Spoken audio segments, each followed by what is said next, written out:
Well, summertime cookouts are about to happen. And what are you going to put on your grill to feed your peeps this summer? Well, let us help you out. Mountain Primal Meats. How about that? That's right, Mountain Primal. It's 100% American Highland beef raised right here in Colorado, just outside of Aspen.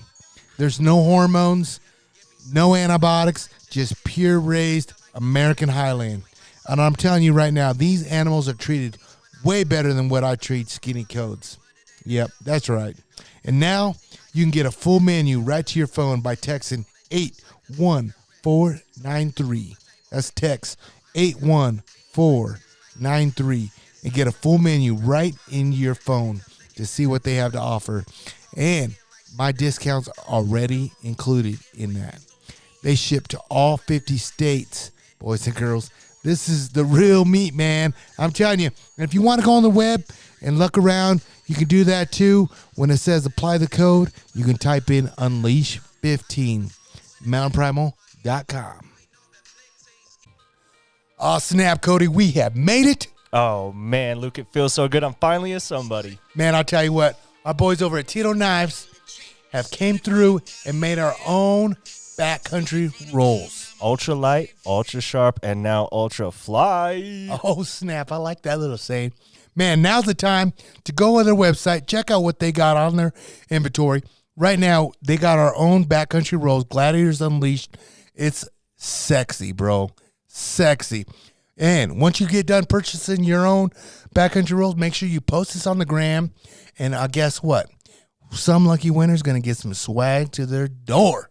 Type in that code GU15, save 15% off your entire purchase. Oh, shit. What was that saying you just said? Ultra light, ultra sharp, and ultra fly player.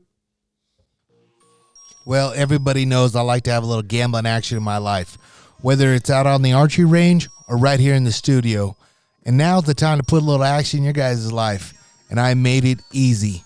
I have teamed up with mybookie.ag. That's right. That's mybookie.ag. Whether you want to bet NBA, MLB, or any major events like this weekend's fights, UFC 261, MyBookie is the place to put that bet in. And I'm telling you why. You sign up now with the promo code GLADIATORS to get your first deposit match up to $1,000. That's promo code GLADIATORS to get your free deposit bonus. Okay? Start your day off with the win with mybookie.ag. Bet anything, anytime, anywhere with MyBookie. This podcast is brought to you by Kifaru International, the best in the business for all your extreme hunting products. Get a hold of our friends for the best packs, frames, tents and shelters, sleeping systems, stoves, sleds, and more. Check out Kifaru.net. Did I mention it's gear for life? Gear for life. Gangster. Gangster. Check them out. They are a proud partner of GU Unfiltered. What up? We back. And we're a three-man team tonight. We only got Skinny Co's in the house. It's all you need, son. It's all you need. Okay. We are running cameras solo tonight. Hopefully the batteries don't die. We'll have Skinny Co take care of him. Tonight's guest, I'm proud to say that I'm pretty good friends with him, and we can tell each other pretty much any dirty joke we can tonight, unfiltered. You only know two of them. I know, but they're good ones. David DeAustin. David is known for taking badass photos, great video work. I gotta tell you, my OnlyFans has blown up since David's been my photographer. He's edited some shit for you, huh? All the angles. Right? All right, that is the lighting. What's up, David? What's up? David, you are a big part of Kifaru now. You are making their social media game a little step up. I mean, don't get me wrong. Aaron did a good job with all his photos, but it was somebody that it took to upload them, editing videos. I mean, you guys are doing tech tips. you guys are doing like obviously Snyderisms. Like, dude, you have really stepped up their game. Thank you. Yeah. You can move that mic if you want to. Yeah. Just like a D, like you used to. Put it closer to the mouth. Yeah. Yeah, thanks for saying that. Aaron's a great photographer, and he's done a lot of good work with Kifaru. And, for me, stepping in, it was just more about organization and just, like, getting the content out there. Right. And, I mean, there was so much content to be out there, just not enough hours in the day. He didn't have enough time in himself, and me and him would always, I remember last year, like we'd be on the archery range all the time, and I'm like, dude, we should do a video tech tip about this or that, and we would do it, but it would just sit, and I wouldn't edit it, or he wouldn't do it, or like pictures are one thing, like we try to post pictures, but fuck, man, it was just so hard and so much. I mean, you know how much time consuming it is. Yeah, and he's a busy guy. His schedule is full all the time. And if you're not savvy with Premiere or whatever stuff you're working with, it takes time, dude. Even if you know it, it takes a lot of time. Well, we were just talking about that, like my uploading YouTube videos, like on YouTube, it takes forever. Mm-hmm. And now that you're starting to work with like 4K, 8K, it's just that much more RAM in the drive, and it just takes forever. RAM in the drive. And I mean, some people say, like me, I'm cool with 1080. Like I'm cool with 1080, but people want that new improved video all the time. And I'm like, listen, guys, you guys are gonna get what I fucking give you. But I'm trying to up my game too on 4K now, and it's just taking forever though. It's crazy. Yeah. It's crazy, but... Yeah, we were talking about just the other day, I took literally 8 hours to upload a 5-minute video to YouTube. A 5-minute video? Yeah. 8 hours? Yep. Holy shit, dude. Are you kidding me? Yeah, it's crazy. Well, I mean, you got to put it this way. It takes me a day and a half to export out of Premiere, right? A podcast. That let's just say a minimum an hour podcast. Mm-hmm. If it's a 2-hour podcast, right? If I get Snyder on here with Nestor talking, fuck, that's exporting a week, right? So, I mean, you got that, and then you go another 2 days to upload on YouTube. Yeah. And your computer shut off because it's shut down because you can't use it because it's uploading. Yeah, you almost need a second computer. It's crazy, right? I know. But anyways, we got Cody drinking his little Coors lattes. We got Dave drinking little Coors lattes, and of course me, I'm drinking the Budweisers. You guys see those little Budweiser shirts that old Jerry made me? No, those are badass. Yeah, they're pretty sweet, dude. Yeah, how do you not see them on the IG? You're the most person that stalks my page, dude, all the time. I unfollowed you, bro. I didn't meet your ass. I was sick of seeing your bitch ass in my feed. So, anyways, speaking of asses, I saw your ass on. Oh my god, dude! Frank's story. Here's what I want to know about that. So him and Tomas are in the car, and they're talking turkey hunting, right? And I'm like, dude, I got better things to do. They're FaceTiming me, obviously. And I'm like, and I don't know what I might have called Frank, and I was asking him. I was telling him to bet the fights this weekend, right? Even if I had to venue money to bet the fights. And anyways, they were like, blah blah blah, just bet me money so I can eat, whatever. And so we started talking, and I don't know, how Frank gets mouthy sometimes. So I was actually in here working out when I was FaceTiming him, and I had sweats on. So I dropped my ass right in his face, right? Well, that little fucker's fast in that little snapshot. I was like, so the next thing he didn't say anything, right? I didn't see. And an hour later, I see Frank posted you in his story, he messaged you in your story. And I was like, what the hell did he mention, right? And I'm like, this fucker. He's fast with that little fucking screenshot deal.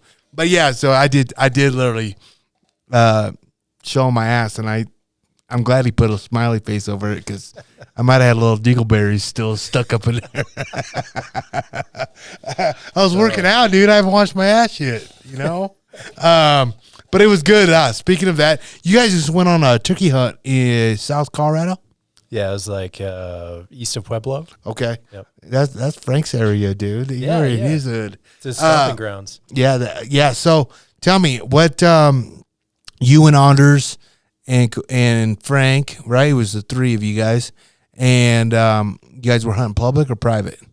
It was private. It was a guy that Frank knows, and he's got a shitload of turkeys, or had a shitload of turkeys on his property, and apparently most of them had moved off. But yeah, it was kind that of happens sometimes, right? It was a total shit show. Like, we go in thinking we're going to be in a blind. I'm going to be filming these guys. We're going to get these stupid turkeys coming in. We're going to smoke them. It's all going to be on film. It didn't happen. Yeah.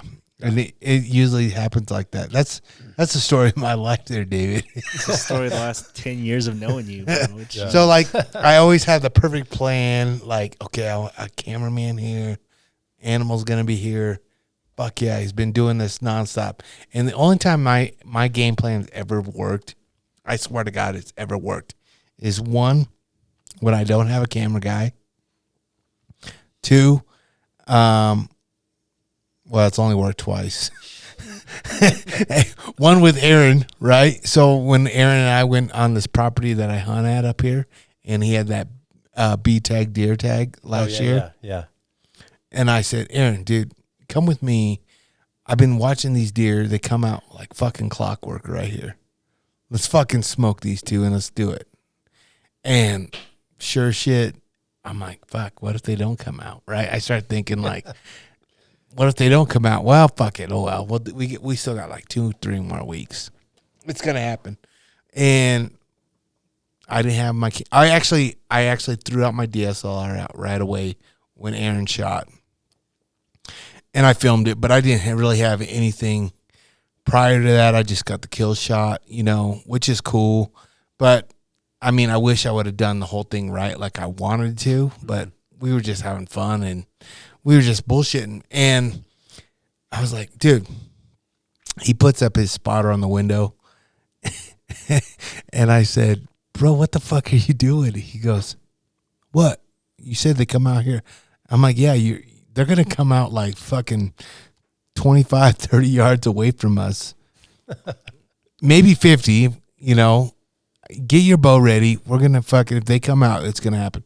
Well, they came out a little further, like 100 yards away from us. And sure shit, I was like patting myself on the back already, like I'm the best guide ever. So they fucking came out, and the one that I wanted to shoot, he shot, right? Like he was the bigger one. Like I would say he was the bigger one, like taller, old. They're both old deer, but anyways, the one I shot scored higher. That's just the way I do things, right? But anyways, I fucked up because I said, Aaron, you want to shoot that one? He goes, oh, fuck yeah. He wants to shoot anything, Yeah, right? dude. If that was a little fucking little forky, he would have fucking shot it too. So I wish I would have had you there because that would have been pretty fucking cool. The only thing that would have been better on that whole thing is if we were sitting in the hot tub right there. That was right next to us. They have a hot tub right there that we always shoot by, and the animals come right there, like in their pasture. Well, shit, that's what you're going to have to do this year. I know. That's Sit what in the hot tub, dude, pop out and shoot it. I literally thought about that. Like, how cool would that be, fucking like Rambo style, coming out of the hot tub? You know what I mean? And just blasting. But who knows? But anyways, so we got him. I'm trying to take photos for him and do this. And then Aaron goes, holy fuck, Luke. Grab that gun. And I look, and there's that other deer even closer to us. I bet that deer was probably 40 yards from us. He came out of the dark timber coming out to feed, just like I've been watching him, right? But fuck. So I said, give me that motherfucking gun. Well, I said, give me your fucking hat. I said, give me that vest, blah, blah, blah. And he's like, fuck that, you don't need that. And I was like, dude, give me that shit. My luck. I need orange. Right. You know how Snyder is. Yeah, you know how Snyder is like, fuck. But I did everything by the book, people. I'm good. You know what I'm saying? I'm good. And so we did it, and I said, is it big? And he goes, fucking shoot. And so I didn't even fucking see the rack of it. I knew it was big because we were losing daylight, right? So I knew, but by the time I got to the deer and the pack out, dude, it's going to be like 10 minutes later. You know what I mean? Like, by the time we drive up to that bitch and load it, it's going to be dark. But anyway, so I as soon as I got a fucking good shot, I shot and he dropped it right away. And I'm excited because the gun that he used was from Viking Armament. What is it? The 300 PC or something like that. Was it a 300 PRC or PRC? Was it That's 6.5 PRC? I don't think it's 6.5. I don't think he has 6.5. I think it's 3. 6.5. Yeah, Tord has a 6.5. I think. Yeah, Tord's more of a Creedmoor guy type deal. Yeah, he should. I think Frank deserves to have a man bun. I think Frank deserves a man bun. We should Photoshop that shit. Right? Next one I get with him, I'm gonna do one. Let's do one. But anyway, so that was my first time shooting that gun, and I was like, oh shit, dude, this is pretty badass, right? And I'm happy to say we have partnered up and we are working with Viking Armament now. Hell yeah. And they're out of Grand Junction, Colorado, dude. Yeah. Yeah. So I'm excited. Grant and all those guys down there, legit as fuck. They make some great guns. We have a 6.5 PRC coming here pretty soon. A Kifaru gun, right? Yeah. We're so stoked to Was get it that 22? I thought they were making you guys a 22 also. Frank's getting a 22 Creedmoor. Yeah, he got that, or not yet, but I think he is. I think it's just about done. I think we're getting a 6.5 PRC in the XLR chassis. Yep. Pretty excited about that. Yeah, that's so we talked. We're like, I think we need to make you a Kifaru gun, and I was like, nah, dude, I want my fucking old Gladiator gun, dude. Oh yeah, I want Gladiator's guns. And so I asked for a 300. Right, I said I want something that with like a good round that I can get these days. Who knows, right? I didn't really want a custom load because it's just so hard to get a hold of anything right now. Yeah, I'll get you a custom load anytime you want, buddy. I know you got small, quick reload, small. too. That's right. Small load, small piece shooter. Busted capping you right now, son. Are you looking at that Hornady stuff? The Hornady. I seen that. Straight out of the box, factory loads are super accurate. I mean, here's the thing. Hornady. I've always shot that, and it's fucking been bomb. Well, one, they're out of Grand Island, Nebraska. I'm a Nebraskan. So I've always shot Hornady. How do you fucking say Hornady? Hornady. Try again. Hornady. That's close enough. Just say horny, you know. Oh, yeah. Horny D. The Horny D. But anyways, yeah. So I had a few beers before you even came. Okay, just for the record. I'm super pumped about it, about partnering with Viking Armament. I'm excited. I'm telling you what, right now, if you can get ammo, get it. Right? I mean, it's crazy, dude. Did you see Remington is working 24 hours now? Yeah, they're doing a lot of overtime. That's crazy, right? Yeah. God, to be an employee there would be nice right now. Yeah, the only ammo I've seen on the shelf is all weird calibers. Dude. 28 Nosler, you know. Yeah. I've been slinging alley out the trunk of my car. Have you? Just in the alleys. Have you? Like slinging drugs? Lots of money. Like, want some ammo? Get a couple shots. Like, honestly, like, that's where it's at now. Like, if you get, like, your brother, I was talking to your brother, he's like, dude, I got, like, a bunch of 9mm. And I was like, spread the wealth, bro. I don't got nothing. I got 45. I got Big R up here where I live. Dude, I went in there one day, and they were, like, just throwing boxes on the shelf. And I was like, is that really 45? And they're like, yeah. 2 boxes per customer. And I was like, give me 2 right now. I called my wife. I said, get your ass down here right now because we're going to buy 2. And then I looked. They're $45 a box. Damn. I was like, $45 a box. Highway robbery. You right could there. only afford 2. I was like, wait, I only need 1. You guys have layaway here? I was like, wait, y'all got like BOGO discount or what? But yeah, so the $45 for like a box of 45. But guess what I had to do? I bought it. Yeah. I had no hesitation.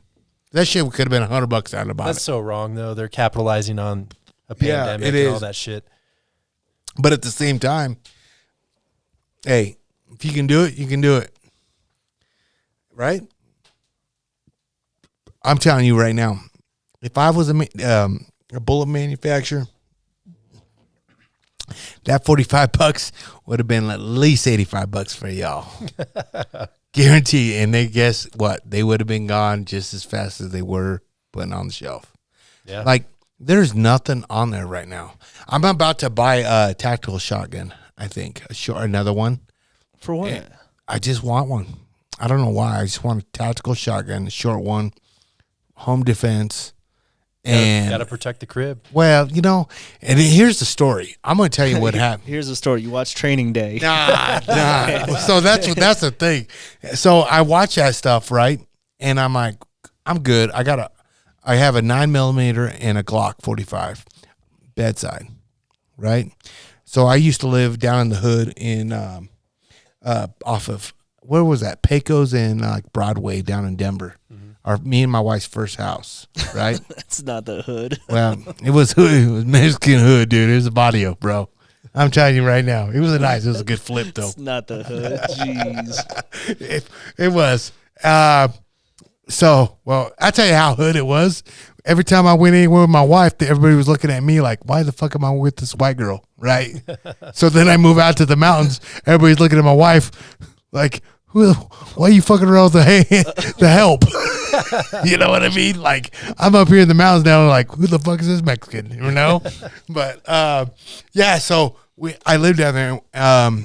We had a ADT security system. Yep. Fuck, dude. And it says, you know, back door, front door, you know, if the door's open. We're sleeping in the middle of the night. And the front door, it says, alarm, front door, and me and my wife wake up at the same time. Like, and I was like, boom. The part that I do like what happened in the whole scenario is I got up, grabbed my gun, right? And I said, call 911. Right? I mean, I did that part perfect, right? The part that I don't really care about is my wife's like, are you really going to shoot somebody? You're like, damn right. I'm like, fucking right, I'm going to shoot somebody. Well, little did she know, I'm talking shit all the way, because we were in a little tri-level, and our bedroom was up on the top. So we had a tri-level. We had our bedroom, main floor, lower level. And it said front door, so it was right down there, and I couldn't see. It was dark. So I racked around in my fucking Glock, right? And I fucking said, whoever's fucking here, I'm going to kill you, motherfucker. I promise you. But I'm literally shaking so fucking bad. I'm looking, and I have a laser right on my thing, and I'm looking at it, and it's just fucking just dancing on the wall, the white ceiling, right? And I'm like, shut fuck, Luke, calm the fuck down, right? I'm trying to like breathe, calm down, but let alone look downstairs, peek outside, see like, who's there. I don't know who's in here, but you're about to get fucked up. No, honestly, I played my cool right. I was like, fuck, I'm better off just not even having this gun and going down there and fucking these dudes up, whoever's here, right? So I take a couple steps down there to point my little light down to fucking show people, and the door's wide open, bro. I can see it right now. So I'm like, my heart's panicking, and I'm shaking like a queer at a hot dog factory, right? Like I'm just shaking, just, oh God, all this shit, right? And I swear to God, I'm like, fuck, no one was in there. I don't know if we didn't shut the door all the way and the wind blew it open, or me talking that mad game and they ran out, right? I don't know. We'll never know, right? Cops came. I talked to the cops. I was like, we're cool here. It's, 10-9 breaker 4-9. We're good. It's a cool off. And they asked, like, what do you have for your protection? I told them, I said, Trojans. and I said, bro, I don't know how you guys do it. And one of the cops was real cool. He was like, yeah, dude, I've been on the force for 23 years. And every time I draw my gun, it's still a little timid, right? It's you got to train. And it's 100% truth. And like, I see all this shit going on in the news today, and these cops have to shoot people. And don't get me wrong, man. I'm a big cop supporter because, one, who we gonna call when we need help? A fucking cop, right? Who we supposed to call, right? There's bad apples anywhere we go, right? In anything we got bad fucking apples in fucking sports, boxing. Boxing's really bad. They got like a barrel of boxing. They'll throw fights left and right. But anyways, I don't want to jump into that too big. But I told the cop, I said, holy shit, dude, I didn't realize how bad I was shaking. He goes, you may want to change that to a shotgun. I said, that's fucking brilliant. Mm-hmm. And it really is. Yeah. And I got a Remington 870 now in my closet, that I have. And that's the motherfucker I'm going to use because I'm going to tell you right now, one, they hear that pump. That's me. Shitting bricks right away. Right away. They're like, oh, fuck, right? You in Colorado, but you ain't in a liberal house, motherfucker. You're about to get fucked up. Anyways, so that's one point, right? But the other point was when I have a shotgun, if I'm shaking, like, believe me, dude, I was shaking. I'll admit it. I was scared. I was like, damn, somebody's about to break here and I'm about to fucking shoot somebody, right? And I was scared. But with the shotgun, I'll spray that motherfucker. I might with my Glock, I might miss. I might need all 12 fucking bullets, right? To hit him once. And that's what that was the best thing that's ever happened to me, honestly, because it put me in that little situation where, holy shit, this is really happening. And now that I have kids, let alone it might not be somebody up here trying to fucking break in, but it could be an animal like a bear. Yeah. Right? Yeah. So now I got a buckshot for that motherfucker. I got a buckshot, spray shot, buckshot, spray shot. You know what I mean? That's my fear, is having a bear come in here and us sleeping. I wish that bear would come in and eat my dogs, though. I ain't gonna lie, dude. I'm so tired of my dogs. Those little turd-eating son of a bitches. They eat their own turds, dude. They eat turds? Oh, they eat their own turds. Dude, it's worst breath in the world, dude. So check this out, David. My wife's like, dude, there's something wrong with our dogs. They're 12 years old. They're ready to die. They're little fucking what are they? A Yorkie? Pomeranian. Yeah. Yorkie and a Chihuahua Yorkie, maybe. I don't know. They're little shit dogs, right? Pomeranian Chihuahua mixes. Yeah, they're shits, right? They literally eat their own shit. They take a shit in their mouth, and they're like, okay, I'll eat it. It's still good. Right? It's warm. And I'm like, God damn, dude, this is disgusting. So my wife goes, dude, we got to take Pebbles in. There's something wrong with her. She's always dry heaving. I'm like, would you dry heave too if you ate your own shit? And I'm like, I can't stand it because her breath smells so bad. So she's like, something's wrong with her teeth. I'm like, yeah, I guarantee you. So she takes them to the vet. We got to pay like $700 to get their teeth pulled. Oh. Right? And I'm like, fuck. That's just one dog. Got to pay another one for the other ones because they're both the same age. They're 12 years old. And if it wasn't for my daughter that loves those little fuckers so much now, you know what I mean?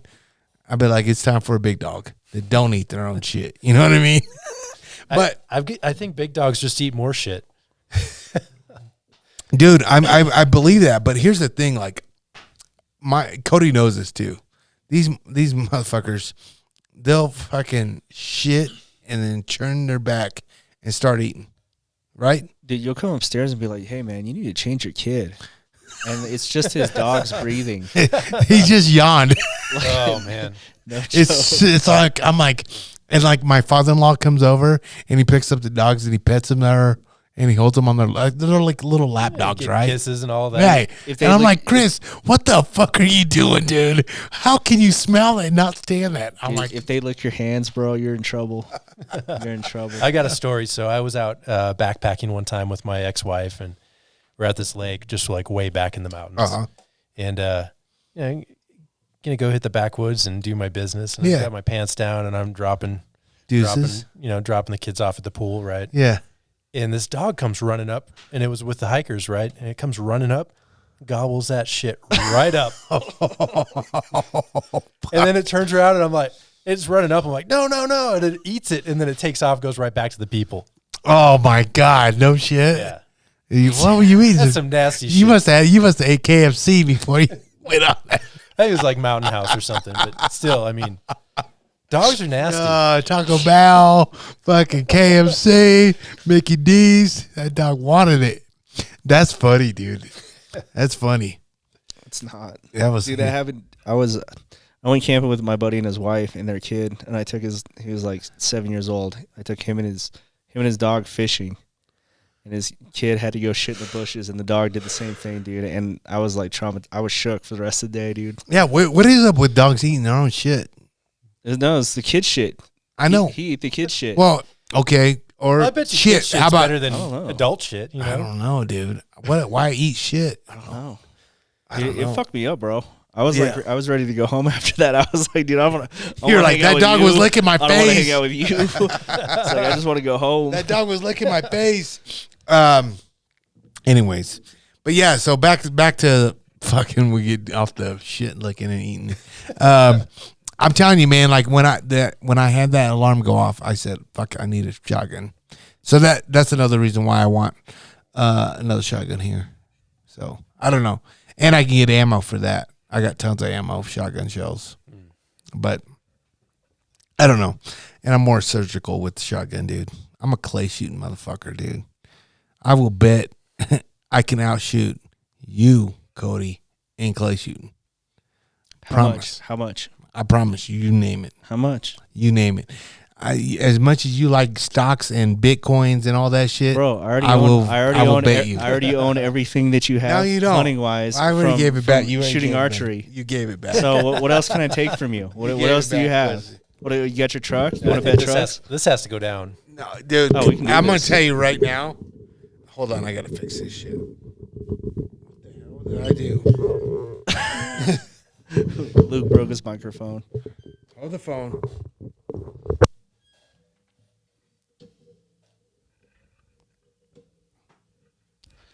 This bathroom break is brought to you by Tight Job. I'm gonna go pee.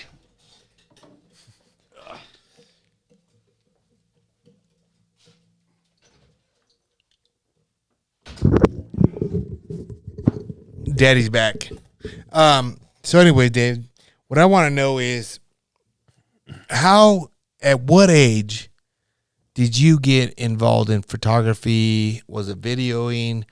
I mean, when was it time for you to say, I'm pretty good at this. I like this. You know, was it more like, oh, I like this and I want to do this as a job, or this is a hobby? Were you working before you did all this, or what? I don't know if it was me just saying, like, I'm good at this. I'm like, damn, this is fun. To really talk about how I got started, I've got to throw it way back. Man, my buddies and I used to skateboard. Mm-hmm. And we used to go to different towns and wreck shit all over town, and just like we'd film each other. And when you say way back, where's that at? I grew up in Minnesota. Okay, cool. So we would travel around Minnesota, South Dakota, Iowa, Nebraska, all over, and we just kind of meet other dudes and just skate together. And we'd make skate videos all the time. Every year we'd make a new skate video. We're talking like 89 through like 1993. Oh, no shit. Way back in the day. Okay. So then, what kind of camera were you running back there? Just a regular camcorder? Yeah, we had the old VHS drop-in camcorder. Yep. We do like follow shots, like riding skateboards, hoping you don't hit a little rock and shit. Yep. So that's what kind of got you involved. Of what did you guys do your own editing and everything? Yeah. My buddy, he knew a lady that worked at the local TV station and would get a key, and we'd like go in there, and she'd basically give us a weekend to go in and just edit stuff, and we'd do it in 24 hours. Wow. We'd have all these tapes. You'd be cutting from tape to tape. You'd be playing cassette tapes to get, music laid over, and you'd do like title cards and like transitions and stuff. It was a good time. Holy shit, dude. So you'd have to take like VHS tapes, like those mini ones? Full size. Like full size ones. Yeah. So, okay, cool. And put them in, cut from those. Yeah, you'd have to play through an entire video cassette for the one little 30-second clip that you wanted, and then dub that onto the other video. Dude, that's so crazy. I would never want to do any part of that. Oh, it's so much easier now. Yeah, and we say it's so much easier now, but it's not. Yeah. I mean, from 10 years from now, we have no idea what it's going to be like. Mm-hmm. I mean, hopefully it's way easier. But I guess what I want to know is, when did you decide to be like, hey, I want to do this more? Yeah. When did you want to put the skateboard away and come a little bit more? It's interesting. So I did that in high school quite a bit, junior high school. When I went to college, I wasn't really into photography that much. I had a buddy in college that got into photography and had me do some skating for him because he got this motor drive for his film camera, his old 35 millimeter camera. Mm-hmm. And we went out and did some skateboarding, did some sequence shots. I fell in love with photography.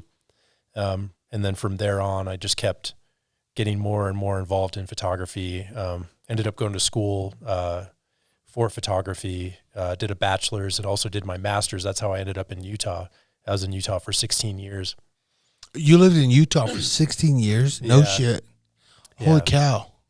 Not easy. Not easy, but it's a little tough when you're not LDS, Yeah, well, and it's just a different community. But if you're not, here's the thing. I love Utah. I really do. I like going there, visiting, but I can never live there. Never live there. But it's dope. I mean, I work with some great companies out there, and I just couldn't live there though. But I say that, in Colorado, it's just like, what the fuck? You know what I mean? Yeah. It's just getting bad, just as bad now, too. Here. So when you lived in Utah, what kind of work did you do? Well, once I got out of grad school, I started teaching. I was a photography professor for 10 years. Oh, no shit. Yeah. So people call me the professor sometimes. I can see that. Yeah. I can see the bald head, beard. You look like a professor, huh? So, like, in college you did that? Like, you taught college students? Yeah, I taught college students from 18 years old up to like people in their 60s. Oh, no shit. Yeah, it was a good time. It was a really great time in my life. And it was, the cool thing with that was I was trying to get more. You got some college bitches up in that house. You know what I'm saying? I dated a couple of my students. I would try I'm me not too. too proud to say. Hey, but I would too. I mean, hey, you want to get a little extra credit? Come on over. But hey, honestly, like, that's honestly probably a cool gig, because you honestly get a variety of different people to come and take your class. Yeah. And people, they have different interests. So one of the things I was really good at was like finding out, like, okay, how can I push this person? I just find what they're interested in life and what they like to capture, what they like to do. And then I bring that and tie it into photography, and then I make them a better photographer. Mm-hmm. And for some reason, I was really good at doing that. But one of the things I really enjoyed doing was I would reach out to companies in the outdoor industry, mm-hmm. and, hunting companies. I did stuff with Badlands, Easton, who else? I think Nikon. I did a few different projects with outdoor industry companies, and I would bring product into the classroom, and I would teach students how to work with an art director, work with a company, work with branding. Fuck yeah, that's and create all. So smart. It was so much fun. Yeah, fuck, that's huge. Yeah, it was really great. The students still, we're still in contact. And that really was kind of the foundation for them to reach out to companies and like say, hey, I'm a photographer. I'm interested in doing work with you. This is what I could foresee this relationship being, and then getting paid for it. Sounds like a class that I need to take. You know what I mean? Like, for real though, like that's the problem. Like even now with me is like, you know, like let's say companies that want to advertise with me or whatever. It's just like, I wish I had guidance of what to charge, how to charge. Yep. What are literally am I capable enough to do? Like I'm an overperformer. Like I will say I'm going to do things, but I will always do more. Right. So, well, let's take this for instance. So, my boy Gaethje, right? He's in with mybookie.com. He spread the wealth to me because he saw my followers and he's like, dude, you should get with them. And so I'm doing it. I'm doing a test run with them right now. And, they asked for 2 posts. I'm trying to over deliver. And he hit me up. He's like, damn, you trying to get that money up. And I said, here's the thing, Justin. It's what I try to do with companies that give me a chance. I'm going to try to show you what I can do for you. Right. But I didn't have that professor like you teaching me. And I think what probably exactly every student that you had is probably doing very, very well right now.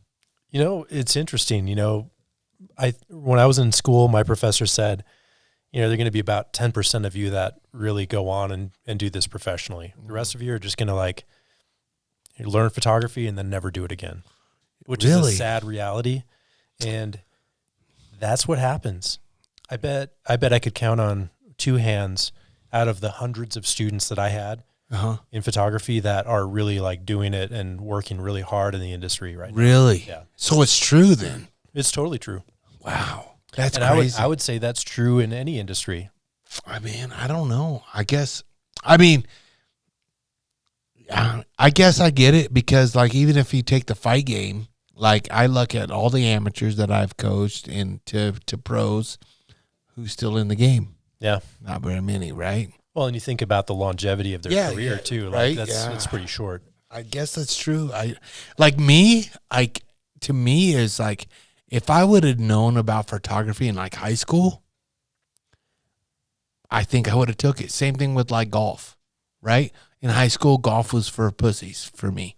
I was the fucking guy that would be like, I'm playing I'm wrestler, baseball player, football player. Yeah, golf doesn't seem that masculine. No, you know? Dude, they had it right, dude. They got out of school to go play golf. Fuck, dude. You know what I mean? Yeah, like right now, I want my kids to play golf. I mean, that's just it. You know, it's just different. Like, same thing though. Like, I wish I would have picked up a camera a long time ago, just because. And it's not even about me being like the great photographer like yourself or capturing that one image. It's just I love photos because it brings back memories. Yeah. You know what I mean? Yeah, it's something you can reflect back on. Yeah, it's just like, and that's one thing that I will say about Facebook that I like is like the time hop. Yeah. Like, holy shit.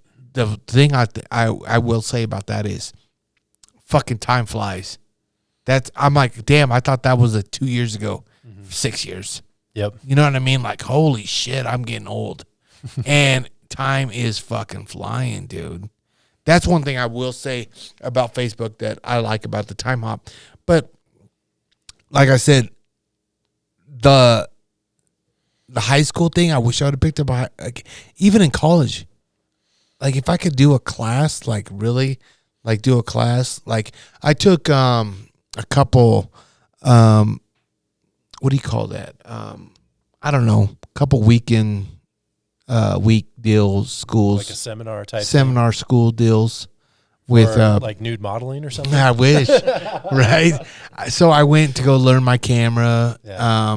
I hired a guy here. I wish I'd have known you along then. I had a team. We did a film school here. Hired them. Said, hey, teach me these guys, you know, in and out of a camera, taking photos, a little bit of Premiere, and we'll go from there, right?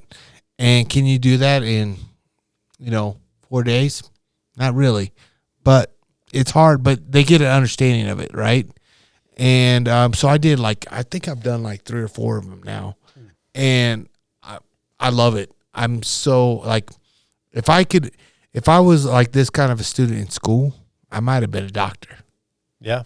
You know what I mean? Because I mean, don't look at me like that, Cody. Those don't get crazy, bro. Like a gynecologist. Yeah, I love that. I love that. Man, I love it. But like, honestly, like I'm so into it. I'm interested in learning, like, how do I take a good night photo, right? Or fucking exposure. Like I'm so down. I'm like, you see this photo? I want to be able to take photos like this. Mm-hmm. And they tell me, and I'm like, I don't give a fuck about anything else. I just want to take photos like this. Yeah. If I'm there for 4 days, that's all I better learn how to do.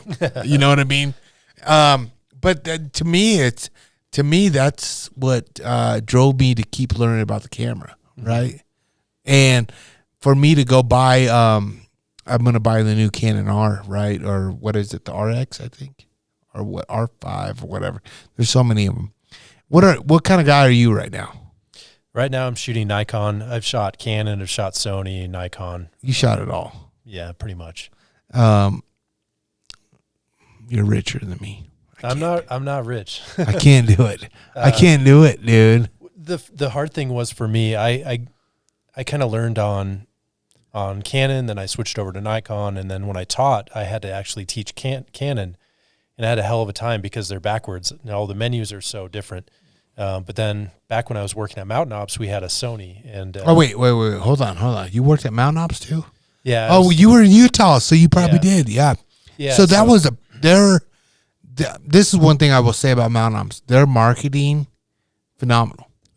That's what they're excelling at. Their product is good, but their marketing is amazing. Their marketing is fucking the best, I think. Yeah.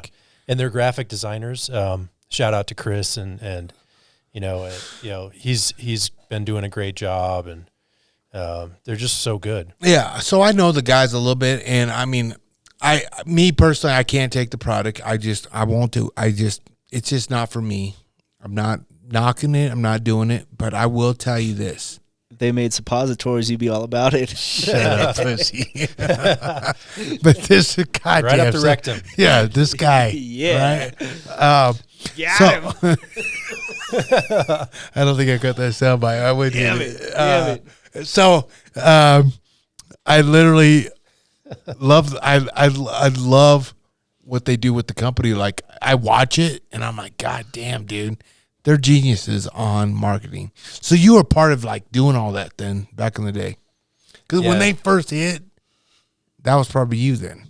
No, they were around for probably 4 years maybe before I started, but I kind of created a huge photo library. I built their Dropbox full of product images and lifestyle images and all that, and just really set the foundation for that. I don't know what they're doing now, but I see my images pop up every now and then. Do you? That I'm telling you, man. Like, and that's kind of like the same thing we were just talking about, the time hop. Like when you pop up, you're like, oh shit, my shit is still good, huh? Yeah.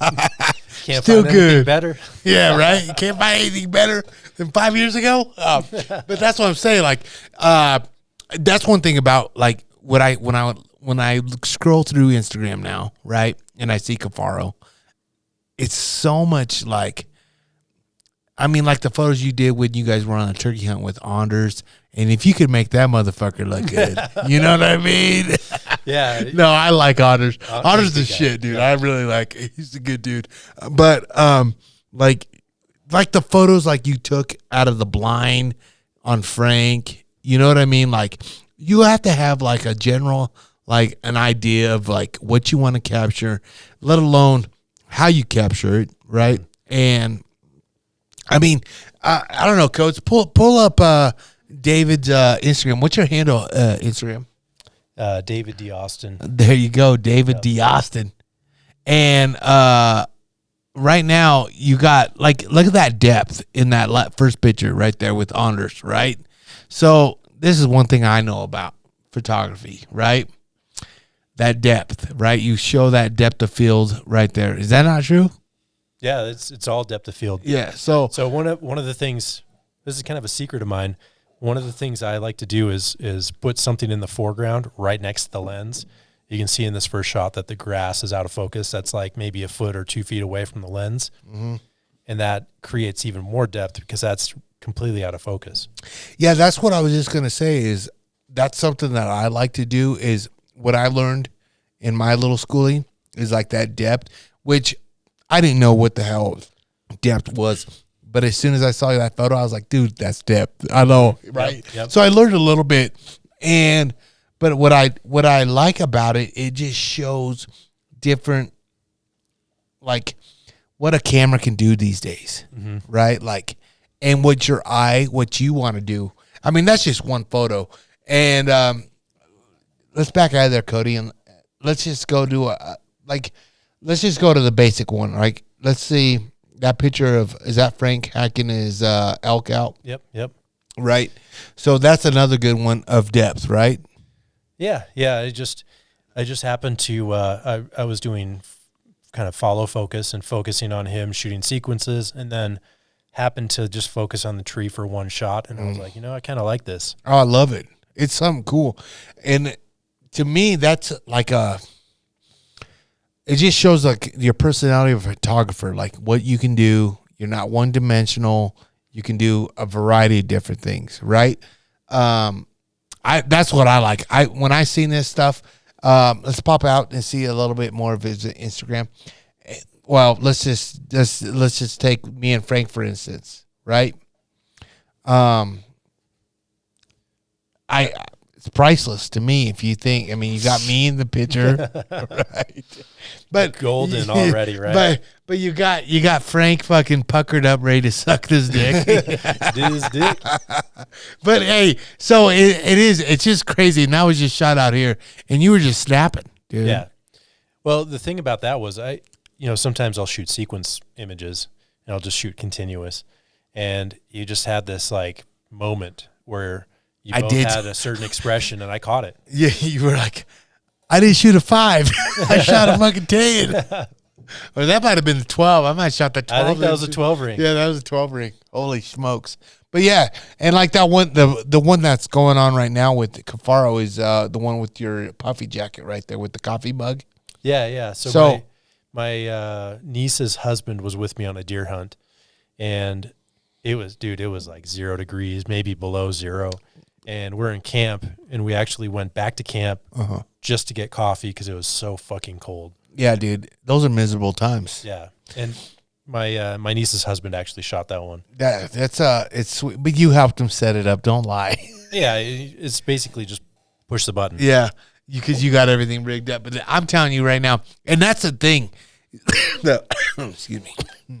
That's the thing. A guy that takes photography and shoots everybody else is usually not in front of the camera. Yeah, your life is like looking through the lens, never in front of it. And that's one thing that I've noticed with like taking family photos. Like I'm always taking pictures of my wife and my kids, and then I got to set it on the timer. Yep. You know what I mean? Get yourself a remote. Put it on a tripod. Hit that remote. Get in the shot. Hit the remote. Really? Yeah. Okay, we're gonna have to talk about that remote. Yeah. Okay, cool. Oh, that's a cool picture. The little, what is that, an egg? Yeah, it was so damn cold. All of our eggs froze. Damn, dude. We still ate them. It's all good. Holy shit, that's cold. Yeah. Yeah, that would not be me. It was miserable. I grew up in Minnesota. And that's being true. out in this shit is like, yeah, it's that's too true. much. That's true. Damn, look at these photos. Guys, if you guys want to check out some badass photos, David DeAustin, like he has phenomenal photo work. Like, look at, you can even make a little Frankie look cool. Frank looks like a badass right there, pouring some coffee from Black Rifle. He does, right? Look at him. He actually does. If I didn't know he was such a pussy, I'd be like, man, look at that guy. If the guy, he looks the part right now, doesn't he? Holy shit, dude. Look at that. Oh, yeah, that's a good, look at the steam rolling off the fucking coffee. Yeah, it was the nice thing about the lighting and the black shirt, otherwise you wouldn't see that steam. Never. That's dope. You're fucking good, dude. Thanks. You're fucking good. Here's his next goobery ass fucking Frank picture. Yeah, I know, dude. That's crazy. You were at that one too? Yeah, so that bull popped up, and I think it had been following us because I was calling for him, and that sucker popped up, just going down to get to the creek to get water, and I'm like, "It's a bull, get ready!" And he's like, should I shoot it? He's like, is it big? And I'm like, dude, I think it's a 7-point. It's a 7 on one side. Oh, is it big? And it sometimes I've hunted elk a lot. That's like my go-to thing. And Elk is your cup of tea? Yeah, I love elk. Really? If I could kill a bull every year, I could probably stop hunting everything else. Really? Yeah. Oh, fuck. Yeah. I mean, I'm right there with you. I just haven't had that much luck on killing elk. But I got some good things. So we're going to talk a little bit more after this fight, this little podcast. You might be my caller, homie. Yeah, that one right there is my first elk I shot. My first bull, I should say. No shit. 14 yards with a bow is a... Damn. Got a 17-inch kicker coming off the side. Oh, I see it over there. God damn. That's dope. All right. I see you working, Dave. That's the only reason Frank was like, should I shoot this one? Because we had been on some good bulls, and he only saw it for just a flash, and I was watching it through the camera. And I was like, dude, I think it's a 7-point. You should probably take it because you look like a good bull. What the fuck? One of the biggest bodies bulls I've ever seen. Do you like shooting night photos? No. How come? I'll be honest. Yeah, there are hold on. Some cliches. Before I see a picture right now. Yeah. You know Isaac? Of course you do. Dude, he's like my best friend. From fucking Utah, of course you know Isaac. Why would I say that? You got to watch that video. That video is pretty badass. I put it together with Isaac for Easton. Uh-huh. I was basically giving them a shout out for the Easton Axis arrows. Uh-huh. Every animal I've killed with a bow has been with Easton Axis, and we were just talking about that, and it's got a lot of the slides in there from all the bulls I've shot. Oh, no shit. That video right there? Yeah. Okay.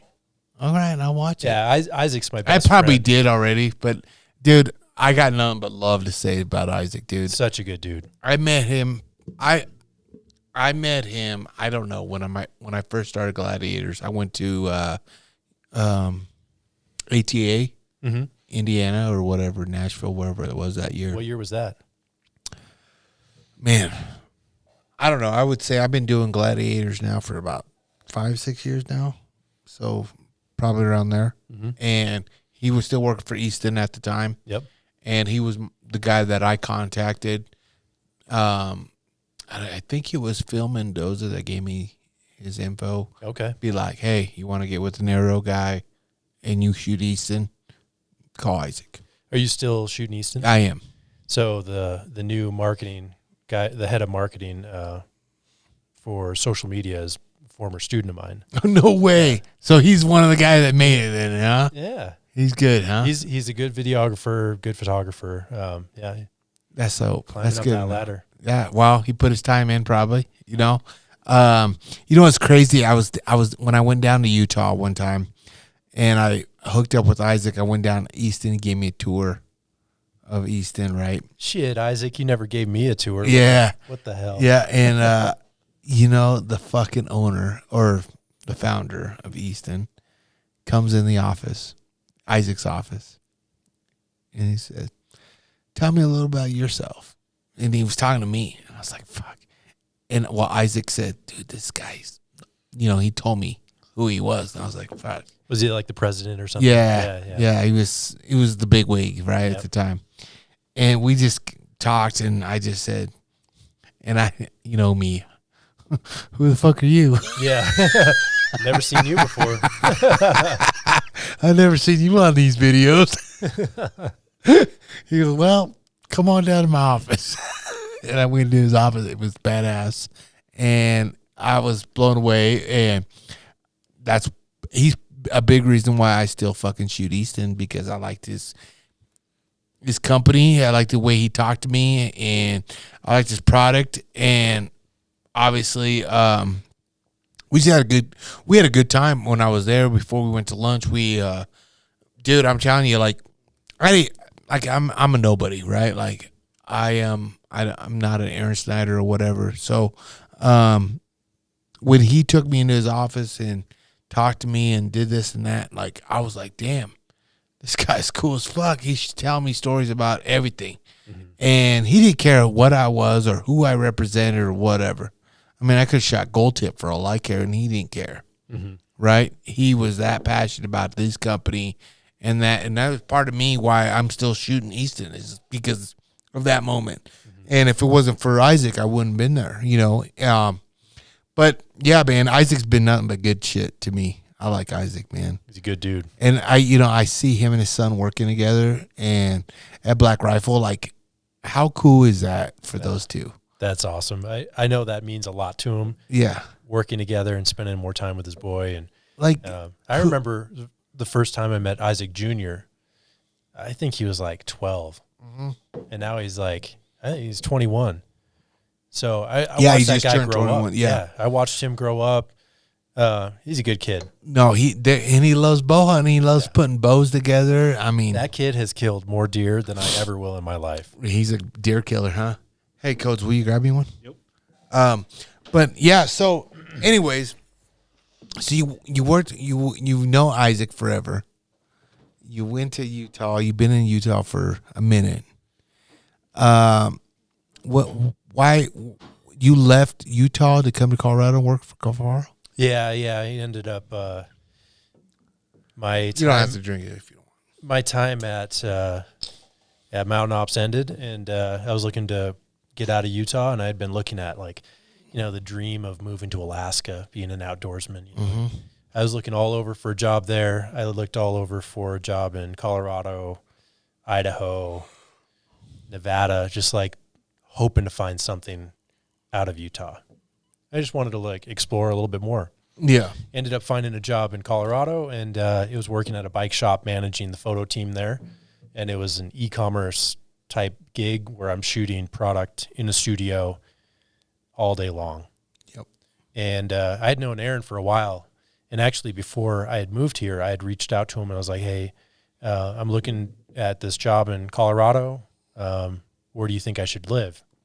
And he told me, he's like, live in this town or this town so you're close to us because you're going to be hanging out with me and Frank quite a bit. And I actually first talked to Aaron back in... I'm going to tell you right now, if he said that to you, it's because he liked you. Yeah. Period. I'm telling you right now. He could have told me, fuck off. Yeah. Or not respond. Yeah. I mean, you all know that. Yeah. The first time I actually talked to him was, I bet it was back 2012, 2013, somewhere in there, right around the time he started getting into photography heavily. He had posted something on Facebook asking about Lightroom, Adobe Lightroom, and who uses it and stuff like that. And I reached out, I sent him a message and I said, hey, I teach this. I have classes that I teach Lightroom. You have any questions, let me know. That's what you did. Yeah. I help people out. Right? Yeah. I didn't know who he was. I just said, hey, if you have questions, I'll help you out. Yeah. We talked on the phone. It was cool, whatever. Yeah. That was kind of in the back pocket, moved on. I hadn't really heard of Kifaru back then. Uh-huh. You were probably rocking Stone Glacier. Bullshit. I started out with I don't even want to say it, Field Line or some camo. Field of Stream. Some shit I got at Walmart, right? Yeah. We all did. And then went into Badlands. Yep. That was me too. Because Isaac worked there. Yep, that was me too. I literally rocked Badlands for my first frame pack. Yeah. And they do some good stuff. But I liked it. I didn't know any better, dude. You know what I mean? You don't know any better. And from there, I went to Everly Stock. I tried Stone Glacier. I tried Mystery Ranch. I used Mystery Ranch for quite a while. And going back to Isaac, he came across my pack the first day I met him. He's like, who the hell's piece of shit pack is this sitting on the trail? I'm going to kick it off the mountain. And he was working at Badlands at the time, and I had a Mystery Ranch pack, and I'm like, dude, don't kick it off. It's full of camera gear. We became friends instantly. But I'd switched, different companies here and there. And Isaac actually was the first guy that was like, hey, you need to try Kifaru packs. And I remember him saying distinctly that, these are like the AR-15 of backpacks. Yeah. You can customize it, put on different accessories, fit it to you, switch out colors, whatever you want. It's very customizable. They're super comfortable. They hold weight well, all of that stuff. That's kind of a good salesman, right? That dude's like the best salesman I know. ever. I never really said that. Like, holy fuck, dude. Kifaru is like an AR. You can't really customize it. Yeah. You really can. No other pack is like that. Yeah. You might be able to put pockets on the belt for other packs, but that's it. But not like you can put a Sherman pocket on. Yeah. Fucking carry your gun like the way they carry a gun. Yeah, with a gun bearer. Dude. Most packs you can't put a holster on the waist belt, Exactly. So I remember that, and I checked out his stuff, and I was like, you know what, this is really cool. And when I was at working at Mountain Ops, I actually got a Kifaru pack and had met Frank on one of the hunts I was filming in Idaho with Matt Davis and Jordan Cower. And I met Frank, and I was like, this guy's a cool dude. He's kind of quiet, kind of like one of those guys that's like underrated, kind of in the background. Yeah, until you get to know me, he won't shut up. Yeah. And super cool dude. And I'm like, okay, now I know Dana, Frank, and Aaron. So when I moved out here, actually Aaron had been kind of like thinking about hiring me for a while, and he'd actually talked to me on the phone a few times. And once he took over Kifaru, kind of took over ownership of that, we had talked about just like me working with them, being part of the team. And I think that was probably one of the best moves that they've done. I know they're trying to, upline shipping and do this and that. Just as a fan and as a supporter of Kifaru, which there's a lot of you guys out there. The content that you guys have put together, which you have created, it's the best thing that's happened to Kifaru, I think.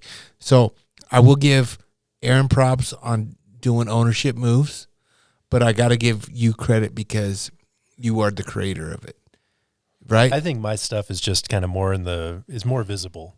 He's doing more background stuff, and then also his personal stuff. Yeah. But I'm telling you right now, what we see as people, as followers, as fans, as what are they doing next? Or like when you guys announced the new Striker pack, the pictures that you took for that pack was not off a fucking iPhone 12. Yeah. You know what I mean? Like the picture, the way you do, like I've been in your office, like you have a whole photo lab right there, shop, right?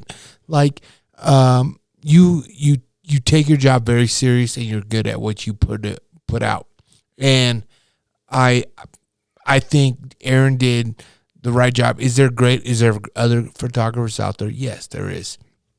And I think the history that you guys have built up have led to even where you guys are at now. Oh yeah. And there are more things to come. I can't wait until, 5 years from now, where we're going to be.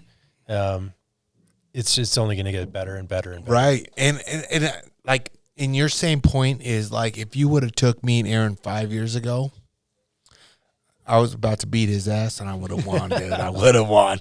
It's just so funny, like where me and him are at now. Yeah.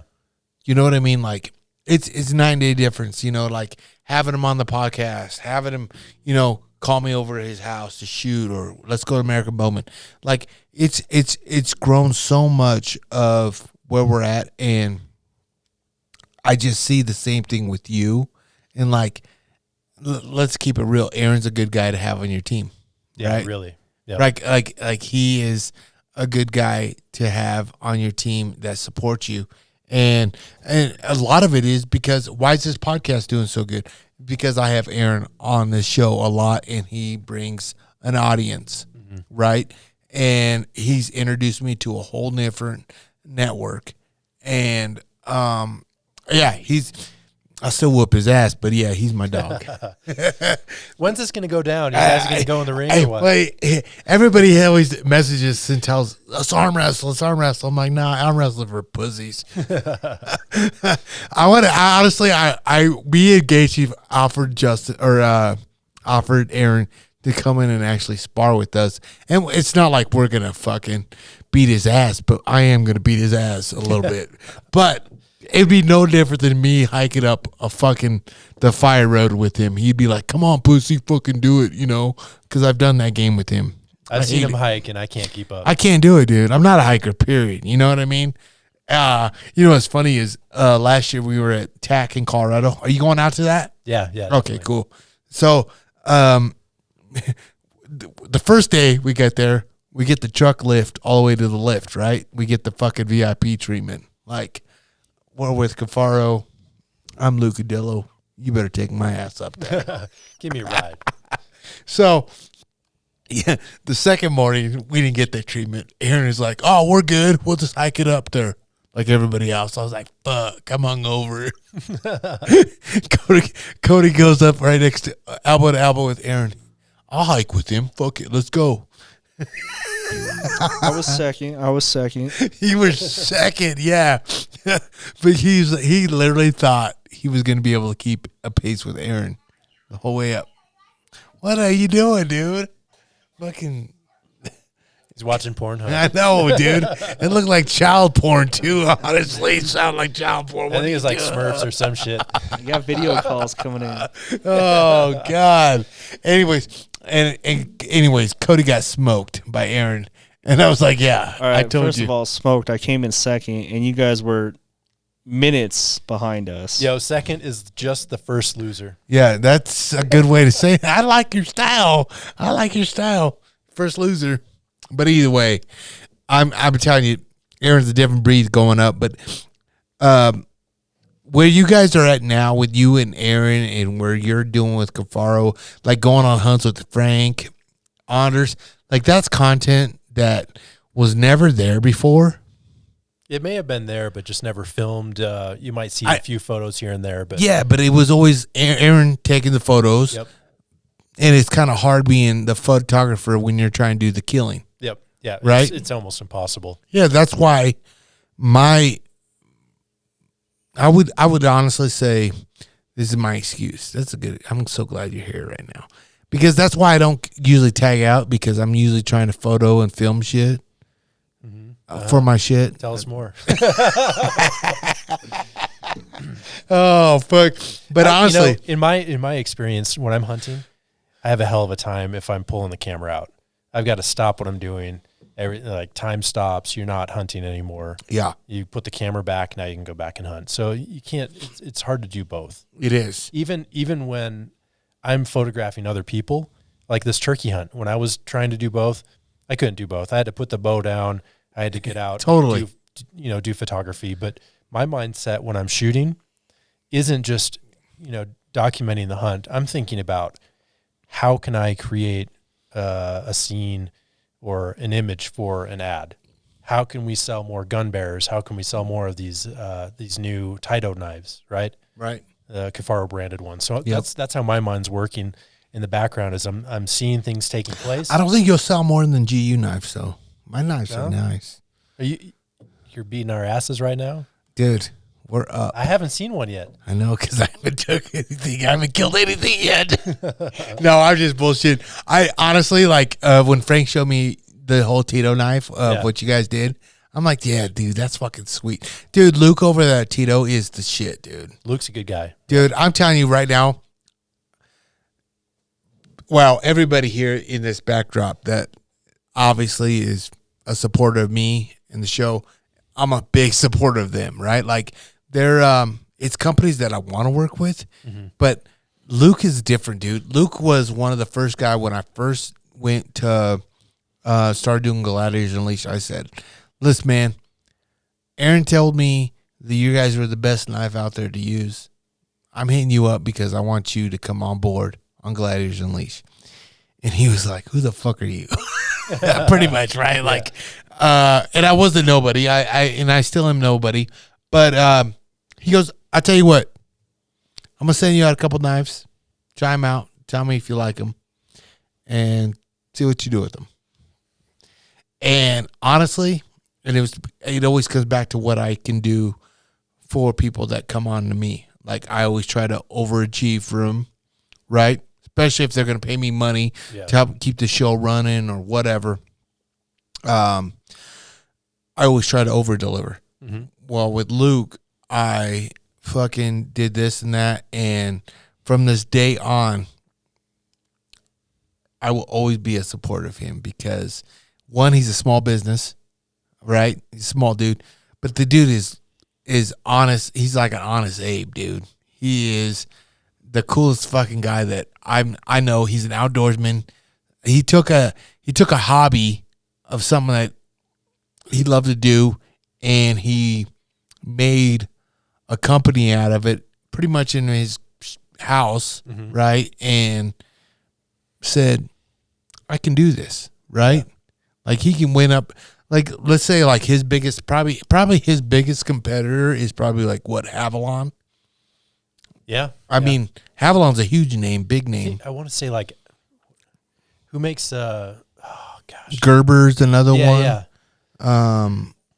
Is it Outdoorsman's or something? Outdoorsman's the Switchblade, the Switch. They're trying to Yep. kind of take a little lot, Yeah, they're trying to copy, Yeah. right? Which in this world today, everything is a copy, right? Yeah. Like they try. How can we branch off to that?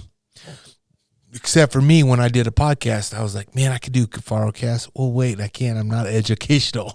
Tech tips. Tech tips. No, I can't do tech tips. But anyways, so Luke was obviously like a buddy of mine that I've really grown to fucking be like, hey, I'm gonna support you regardless, man. You're the shit. And to this day, he's doing great. His business is taking off great. I mean, if you just look back at where I started back 6 years ago to where he started at, like, it's so funny to see where we're at today. Like me and him, he's like, dude, we've done it together, dude. This is what we've done together. And I'm thankful for Tito because, well, one, his wheel is like a hamster wheel. It's always like, how do I get better? How do I get better? He works with guys with like Aaron, like, hey, Aaron, how can I make things better? What can we do to make things better? And dude, in the next 5 years, it's crazy. Tito and I might just be too big for me to even represent now. Who knows? But that's a good reason for Tito to fucking probably drop my ass. Luke probably wants to drop my ass. He does, but we're in a contract, brother. Locked in. Locked. Hey, I got to piss, bro. Can I pee? Can I have a pee break? Yeah, pee break. I need to do this. I got a pee break. This short drink break is brought to you by our people over at killcliff.com. Energy drinks that don't suck. You ever wonder why this podcast is the bomb.com? Well, I'm going to tell you why. It's because we be sipping on those Ignites all night long. My personal favorite is that cherry lime Ignite. And when I'm feeling a little freaky, I mix a little Tito's with it. And it is the bomb.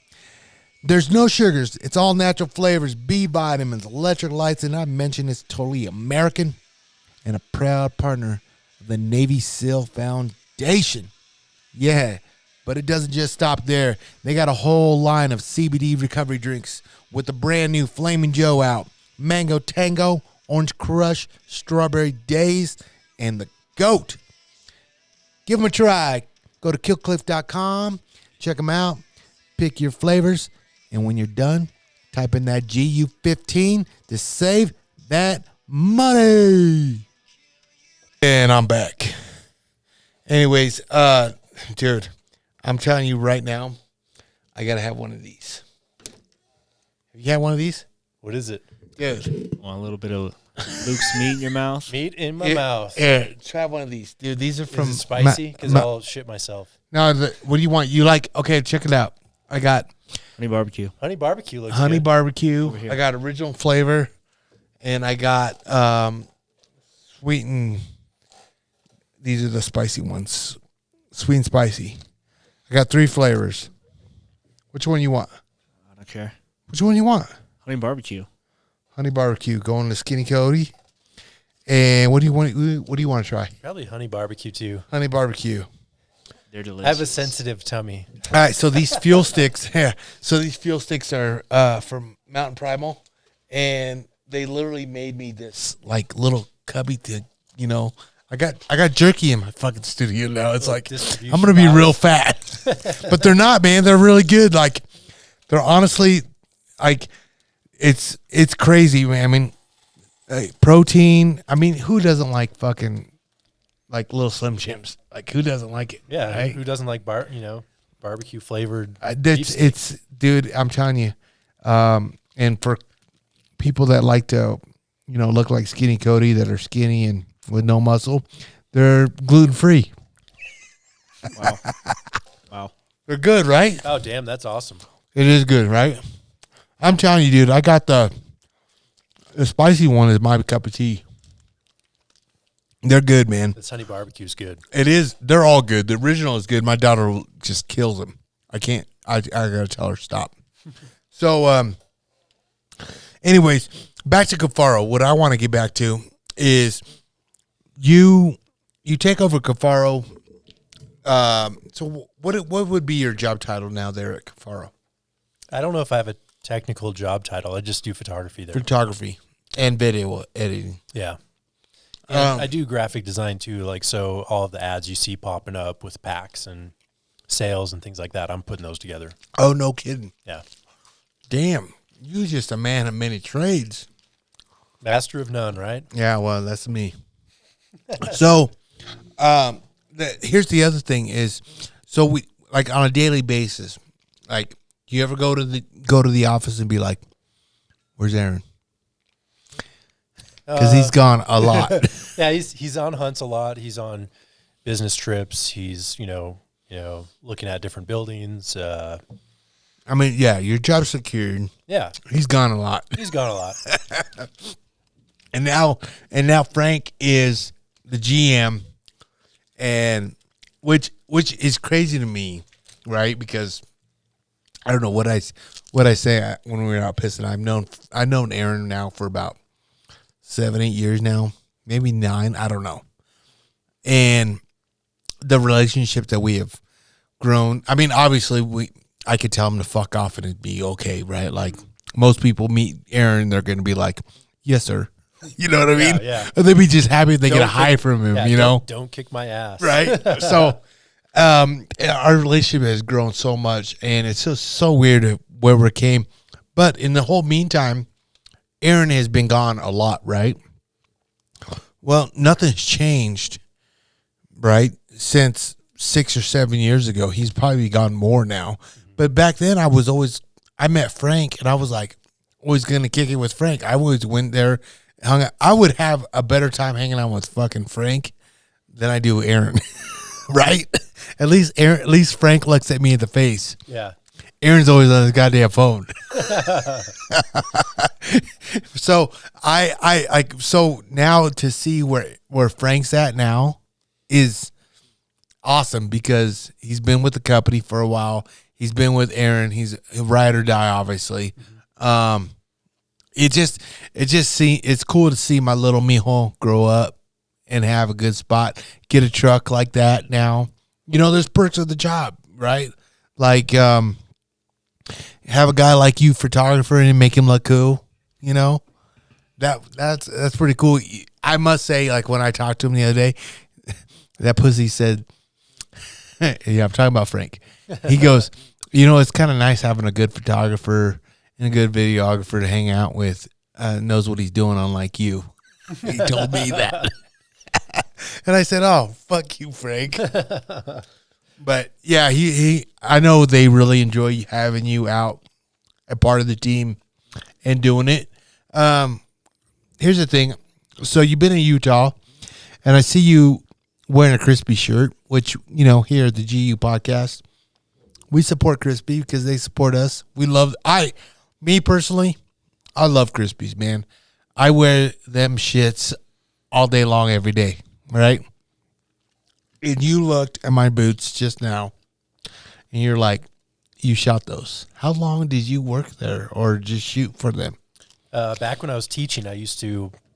You did the product deal. Yeah, I used to do freelance work. Uh-huh. So I know Kendall Card really well. Yep. And Mark? Yep, and Mark as well. I met him a couple of times, but I've known Kendall for quite a while, and I can't remember if he reached out to me or if I reached out to him, but I ended up shooting all of their product line for 2 or 3 years, and then kind of setting them up for when I moved to Colorado. They had another photographer take over and shoot stuff. Damn. So you hooked him up. That's cool. Yeah, and I actually used to bring in some of their boot models to the classroom and use them for demonstrations in class and show students like, this is how you style it. This is how you get everything ready. This is how you build a template for all of the boots. This is how you edit them. This is how you export them for different sizes for web, for all of that stuff, clip them out, all of that. Like lighting, everything. Everything.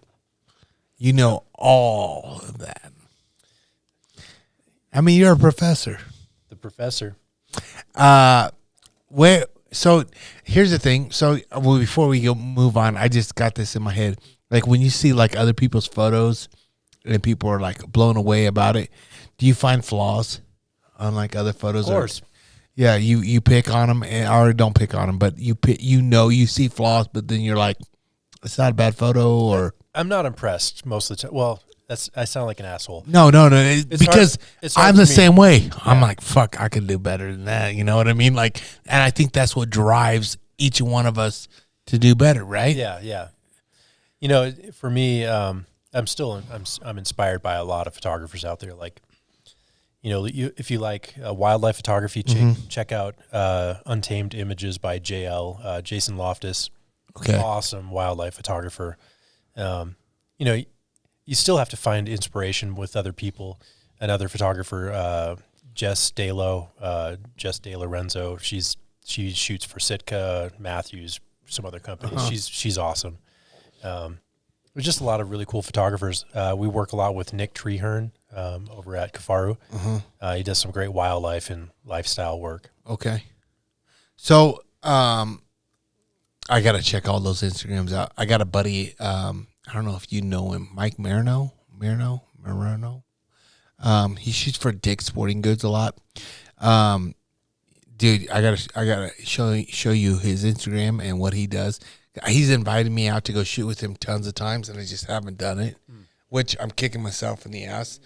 I love photography. Like I love videos. Don't get me wrong, but to me, if I had to choose one, photography. Me too. Yeah. I love photography. I just something about capturing an image and making it just that one. And whether certain people like it, I don't give a fuck. If I like it, I'm gonna fucking. I did it. I took that picture and I love it. If it's my kids, my wife, or Aaron, Frank out in the range at American Bowman, damn, I took that photo. It's cool. Kind of know what I'm doing now, right? Here's the thing on the camera deal though, like. How important is it to upgrade your stuff? Not important. It's not, right? No, I mean, that's part of marketing, right? Yeah. Sony's out there saying like, oh, this is the best camera we've ever made. It might be, but really the best camera out there is the one that you have with you to capture that moment that you would never see again, right? Yeah.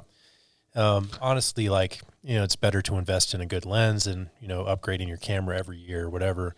They're going to do some things with improvements to light sensitivity, to, megapixel count or whatever, things like that. But, really it's not that big of a deal. Really? So, because here's my cup of tea. I think every photographer has their own different eye, right? Like they know what they like to have. They like the old antiques, vintage type photo or the colors that pop out, right? And I don't know. I feel like if I like a picture, and I like both, don't get me wrong, and if I capture it, if it's in focus, it's a bonus. Yeah. Right. I still feel that way too. Right. Like, I'm like, I get it. It's in focus. Yes. I'm going to Lightroom this bitch. Right. So, and even in Lightroom, I'm still learning. I'm still doing things, and it's just, the more I do, I think the better I get. And it's just like a hands-on thing, right? Like you try to do. And I'm nowhere as good as you guys, like you or all of them. But for me to take a photo from an iPhone to like what am I rocking? A Canon D6, right? Mm-hmm. Old generation still. I upgrade the lenses all the time. I like that. I know the camera. I know how to run it fast. Boom. I think I take good photos for what I'm doing. Is there better? Yeah. And then now this year I'm going to upgrade it to the newer version of. I'm a Canon guy because that's what I know. Mm-hmm. Right? It's Canon makes good stuff. It's just, here's my deal is like, it's just, am I going to have to learn more about this new camera? Yeah. But is it like what you said from Nikon to Canon? Everything's reversed, right? Yeah. I mean, like zoom is reversed. Like the menu, sub-menus are all different. Yeah. It's all different. So why would I do that to myself? Yeah. You know what I mean? Like this is what I do.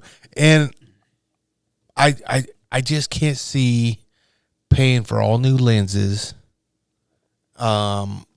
It's a huge buy-in. It is, you know what I mean? You lose money by buying something, using it for a year or two, selling it, and then replacing it with all new stuff. Right? I just can't see that. I can't do that. My budget does not allow me. Mine either. And to me, it's if I could take a good photo of my kids and my pictures of my out hunting or promoting a product, that's good enough. Yeah, yeah. You know what I mean? And let's keep it real. It's like, do a company really give a fuck if it's on a D6 or a new Sony Alpha? No. They don't know. No. Nobody knows. Right? I can kind of tell of what some people are shooting, like on now a little bit. But like from a Nikon to a Canon, I can't tell. No. Nobody can tell, right? It's just all how it all presents. But that's what I'm saying is like, as long as it's quality somewhat, you know, and like I said, not an iPhone, I get mad at my wife sometimes. And the thing about it too is like, you don't need a 60 megapixel camera. Yeah. You're not printing billboards. Yeah. You're looking at them on a computer screen. Yeah. Maybe printing an 8x10. Yep. Any Maybe. camera can do that. Yeah. Well, that's what I was just getting to is like, my wife makes me mad sometimes because she shoots everything off her iPhone with the kids and everything, and next thing I see is a freaking photo on the wall. Mm-hmm. I'm like, what are you doing? She's like, oh, I love this picture because I captured the kid smiling at me. And I get that part, right? But now that I have a good camera, you know, and I know what it looks, the difference of an iPhone and a DSLR, mm-hmm. I'm like, just tell me next time. I'll take the photos before you go to print them. You know, it's a big difference to me is like, oh, I see our baby book picture of Marx's and it's all done in iPhone. Yeah.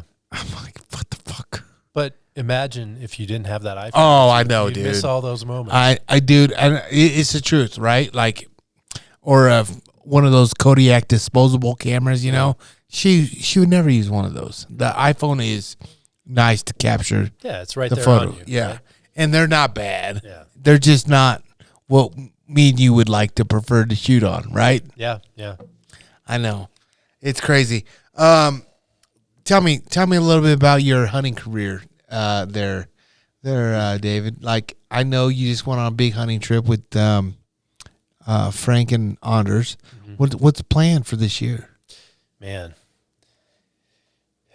there are going to be a lot of hunts. We're going to film a lot of stuff. Me personally, I think I put in for a second season rifle deer tag.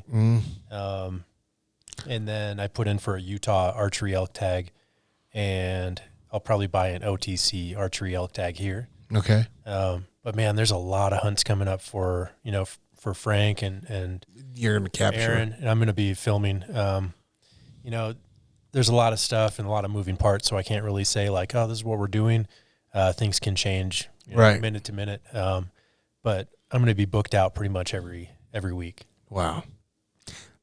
So tell me, what's family life look like then? What is that?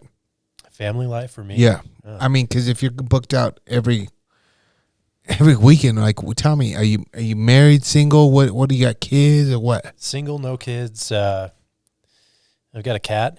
Okay, so I just need people to come over and feed my cat and take care of him. So you're in the perfect driver's seat to be the bomb at this job. Mobile. Like, yeah, you are a very mobile guy. Yeah. Yeah, so yeah, you're definitely fit the fucking part then, right? Like if you want to be outdoors, you can be outdoors. Yeah, I can pretty much go wherever I want. Yeah. Right now, my cat's kind of old, so I just need someone to take care of him. But I'm pretty mobile. I can just do whatever, drop of a hat. No kidding. Yeah. I wonder what that would feel like right now. I got 2 kids and a wife, bro. I mean, and I gotta say, I got a bomb ass wife. Like, she's cool. She lets me do shit. But everything's changed. Well, when you have 1 kid, let alone 2 kids, you gotta have a sitter. Somebody to come pick them up from school. You know what I mean? Like, it's different. Like, and but honestly, if you plan ahead, it's all good. You know. Do you got anything big like this year that you want to spill the beans on? Like, do you draw a goat tag, mountain goat? Nothing. Me neither.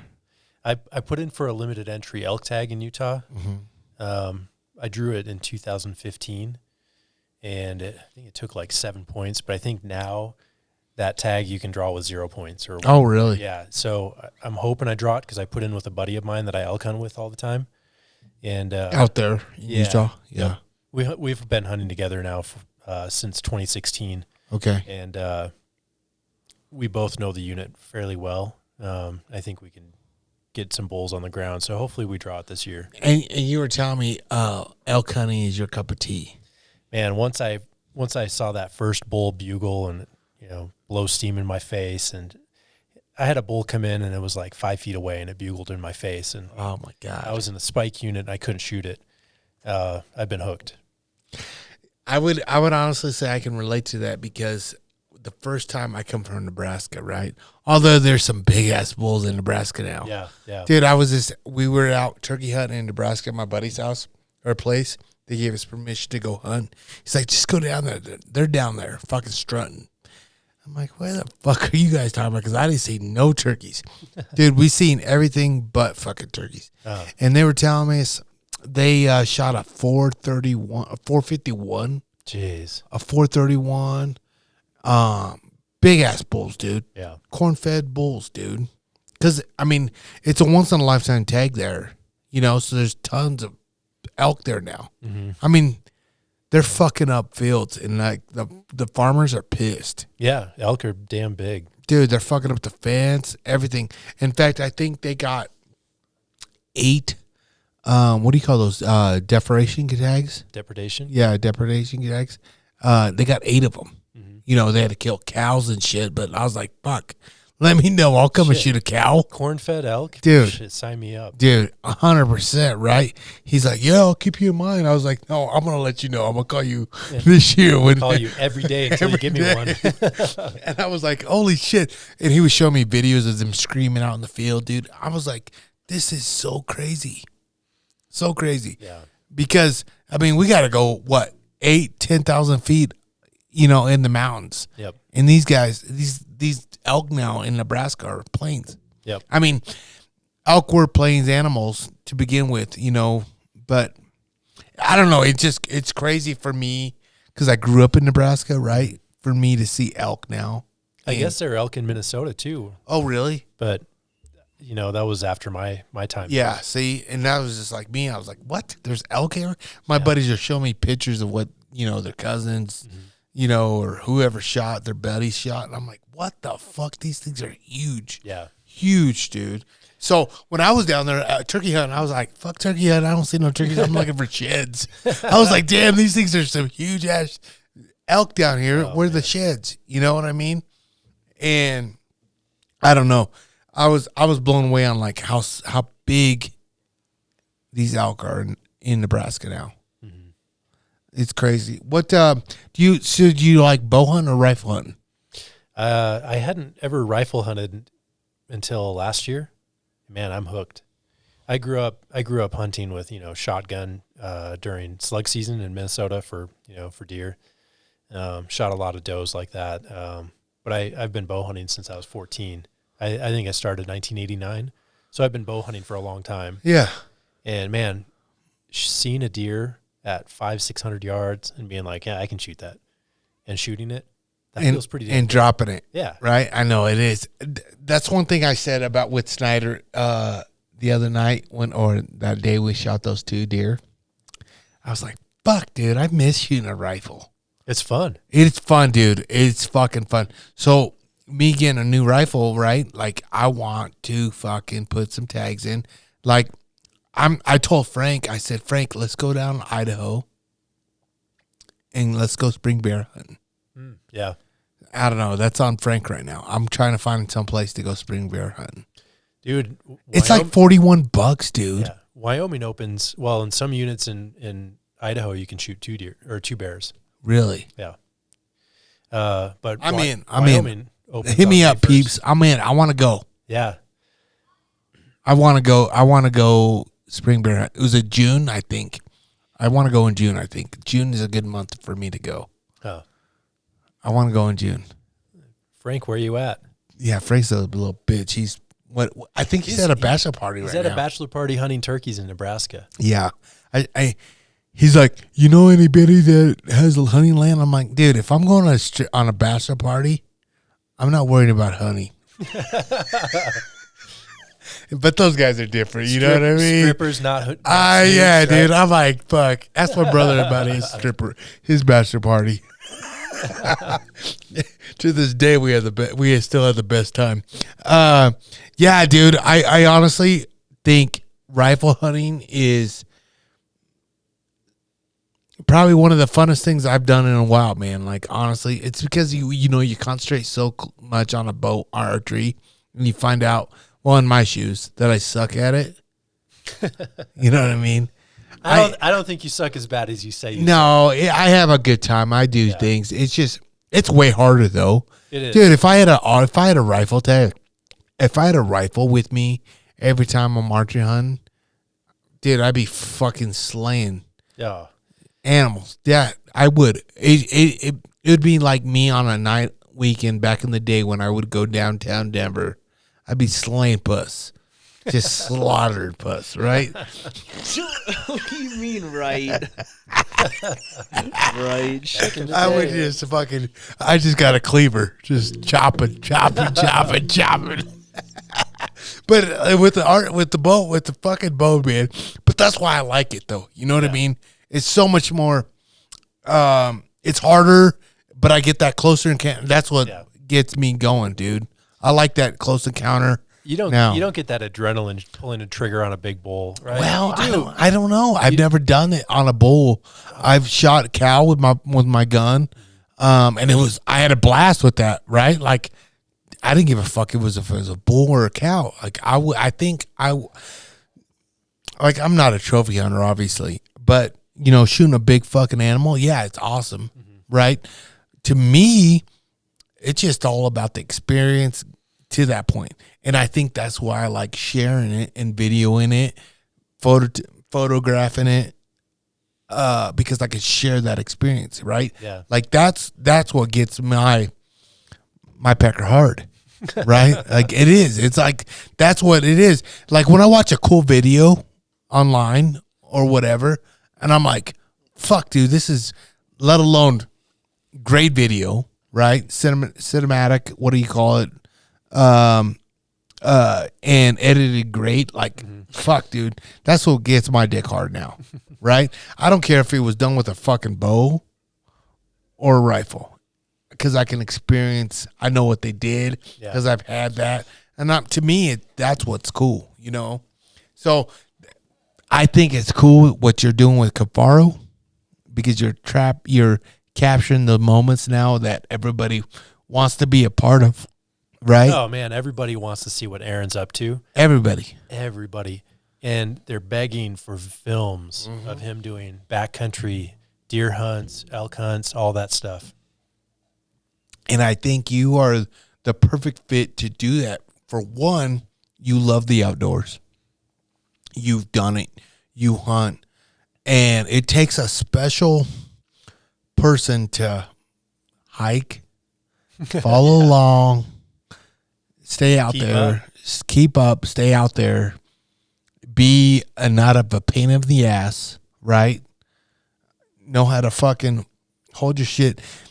See, that is probably why Aaron has never invited me to a backcountry hunt. Because he knows I'm going to be a pain in the ass. Yeah. Which I will be.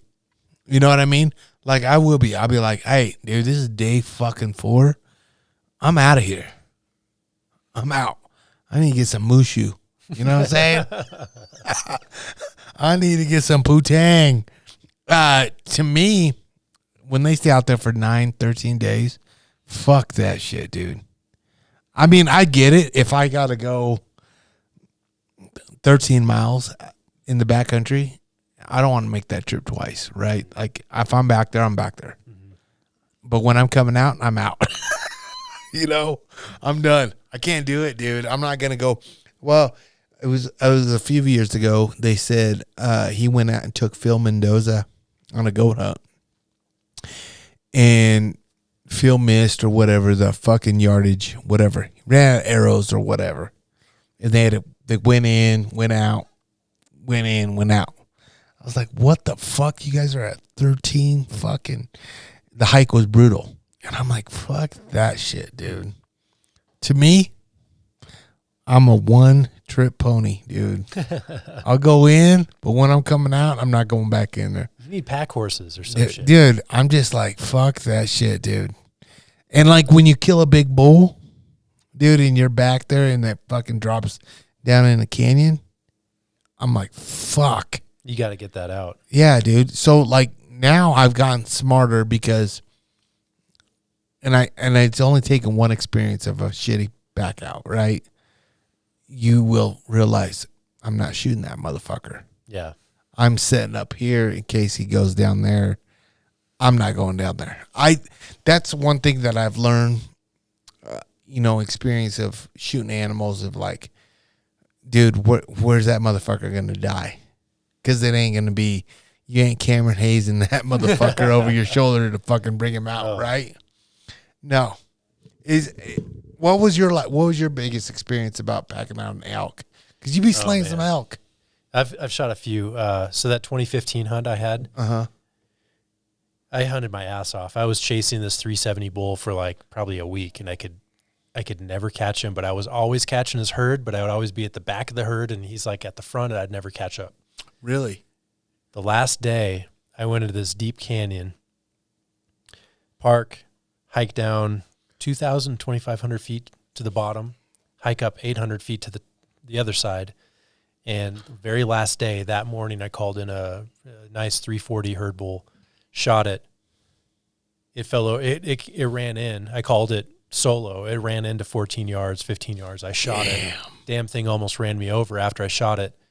He took off, crashed, dead, right? I'm like, I'm going to give him some time, make sure he's done. Went up to the wallow to pull my trail camera. Get up there, pull my camera off the tree, put it in my pack, start hiking down. I get halfway to the bull and step on a log that is like under some grass, roll my ankle. Oh, no. And I rolled it so hard I could see the sole of my boot. It dislocated, and then it popped back in, and I couldn't walk on it. I was literally like hopping on one foot to get to the blood trail, and then I was on my hands and knees. How the fuck did you do that?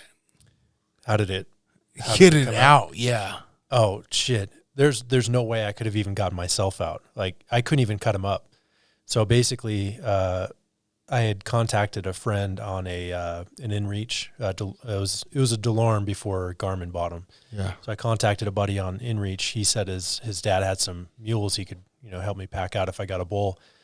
He was too busy at work, so he put up a post on Facebook and said, "Hey, my buddy Dave shot a bull.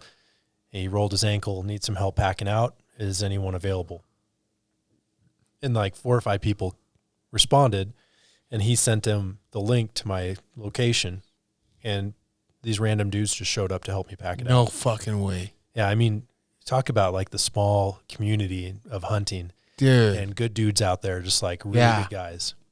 Dude, that's fucking awesome. Yeah. So basically I'd had the bull halfway cut up, and I can't even walk, and I'm trying to cut off the hind quarter, and those things are, 80 to 100 pounds on a good bull. And trying to hop it over into the shade so it doesn't get spoiled, right? And I hear some voices, and I'm thinking it's him. And it's just some random dudes. I knew one of the guys. No way. Yeah, and now I'm good friends with all of them. Holy shit. Dude. Yeah, they packed the whole thing out. Gave me trekking poles to hike up. I basically had to hike 800 feet down to the bottom, go across, and then 2,500 feet up to my truck. It was bad. Dude, that's a nightmare. But the one thing I just got out of that whole thing, Cody, once we kill something, some shit, just fucking roll an ankle. Call somebody. We don't got to do it. My luck, everybody's going to be like, fuck you, Luke. You can do it yourself. Suddenly I'm busy, right?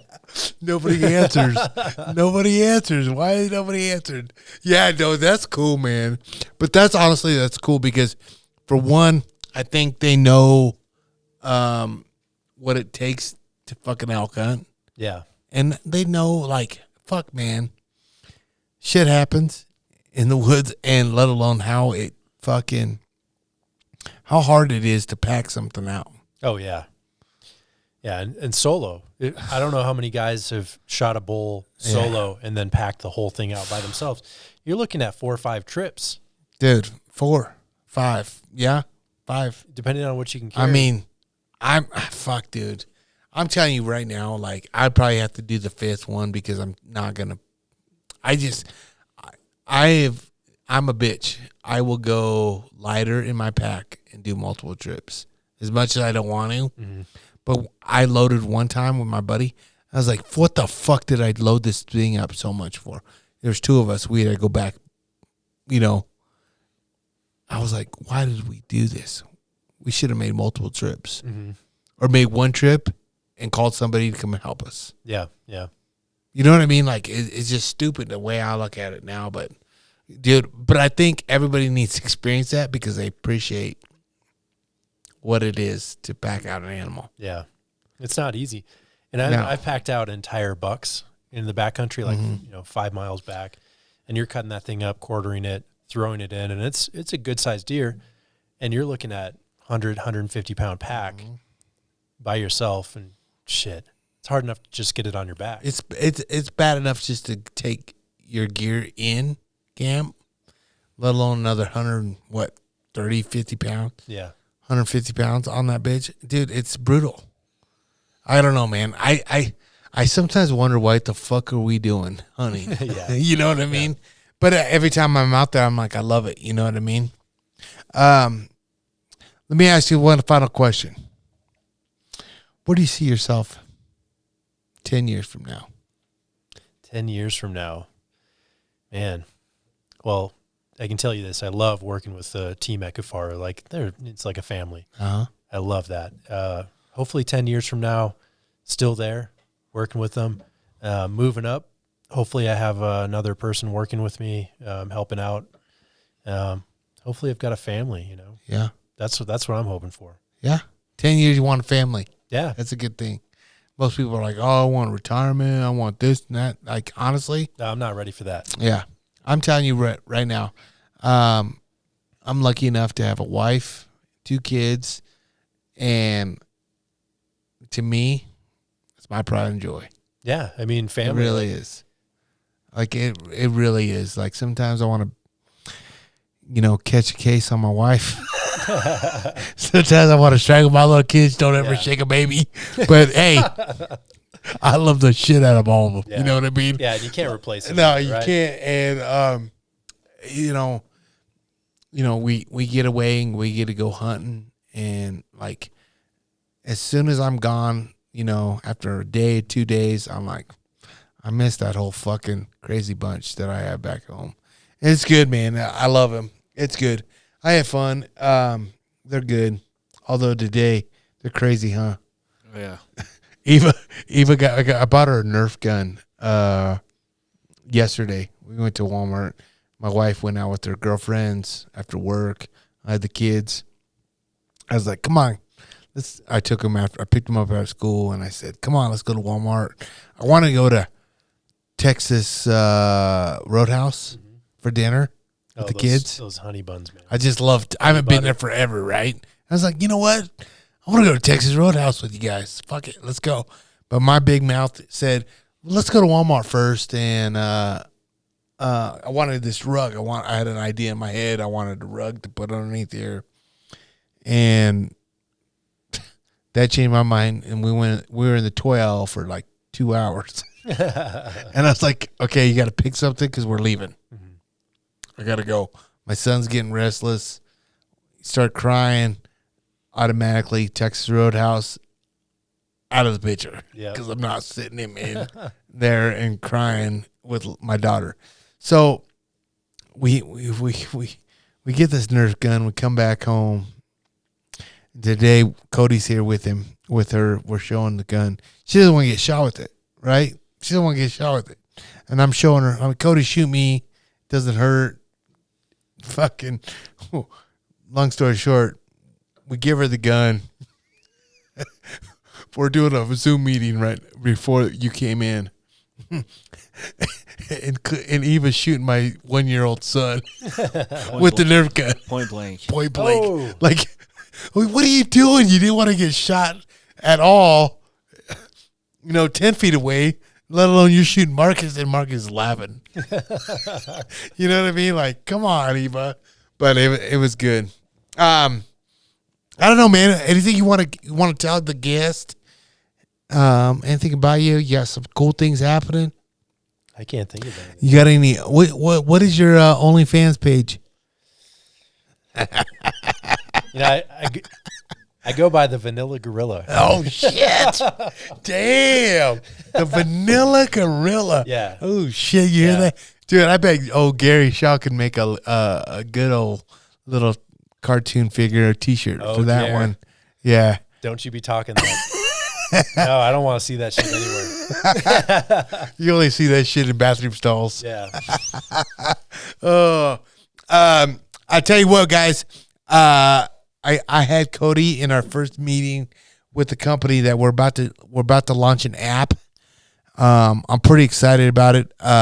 Cody got in on it today, and it's going to be something for all you guys to join in live while we do podcast. It's fucking sweet, right, Cody? Oh yeah, I'm excited for it. It's going to be a lot of fun. It is. It is definitely something that it's blown my mind. And this company that I'm so glad they reached out to us, and we're going to be a part of this, and it fits right up our alley. Next week we're going to give you guys a little sample of it.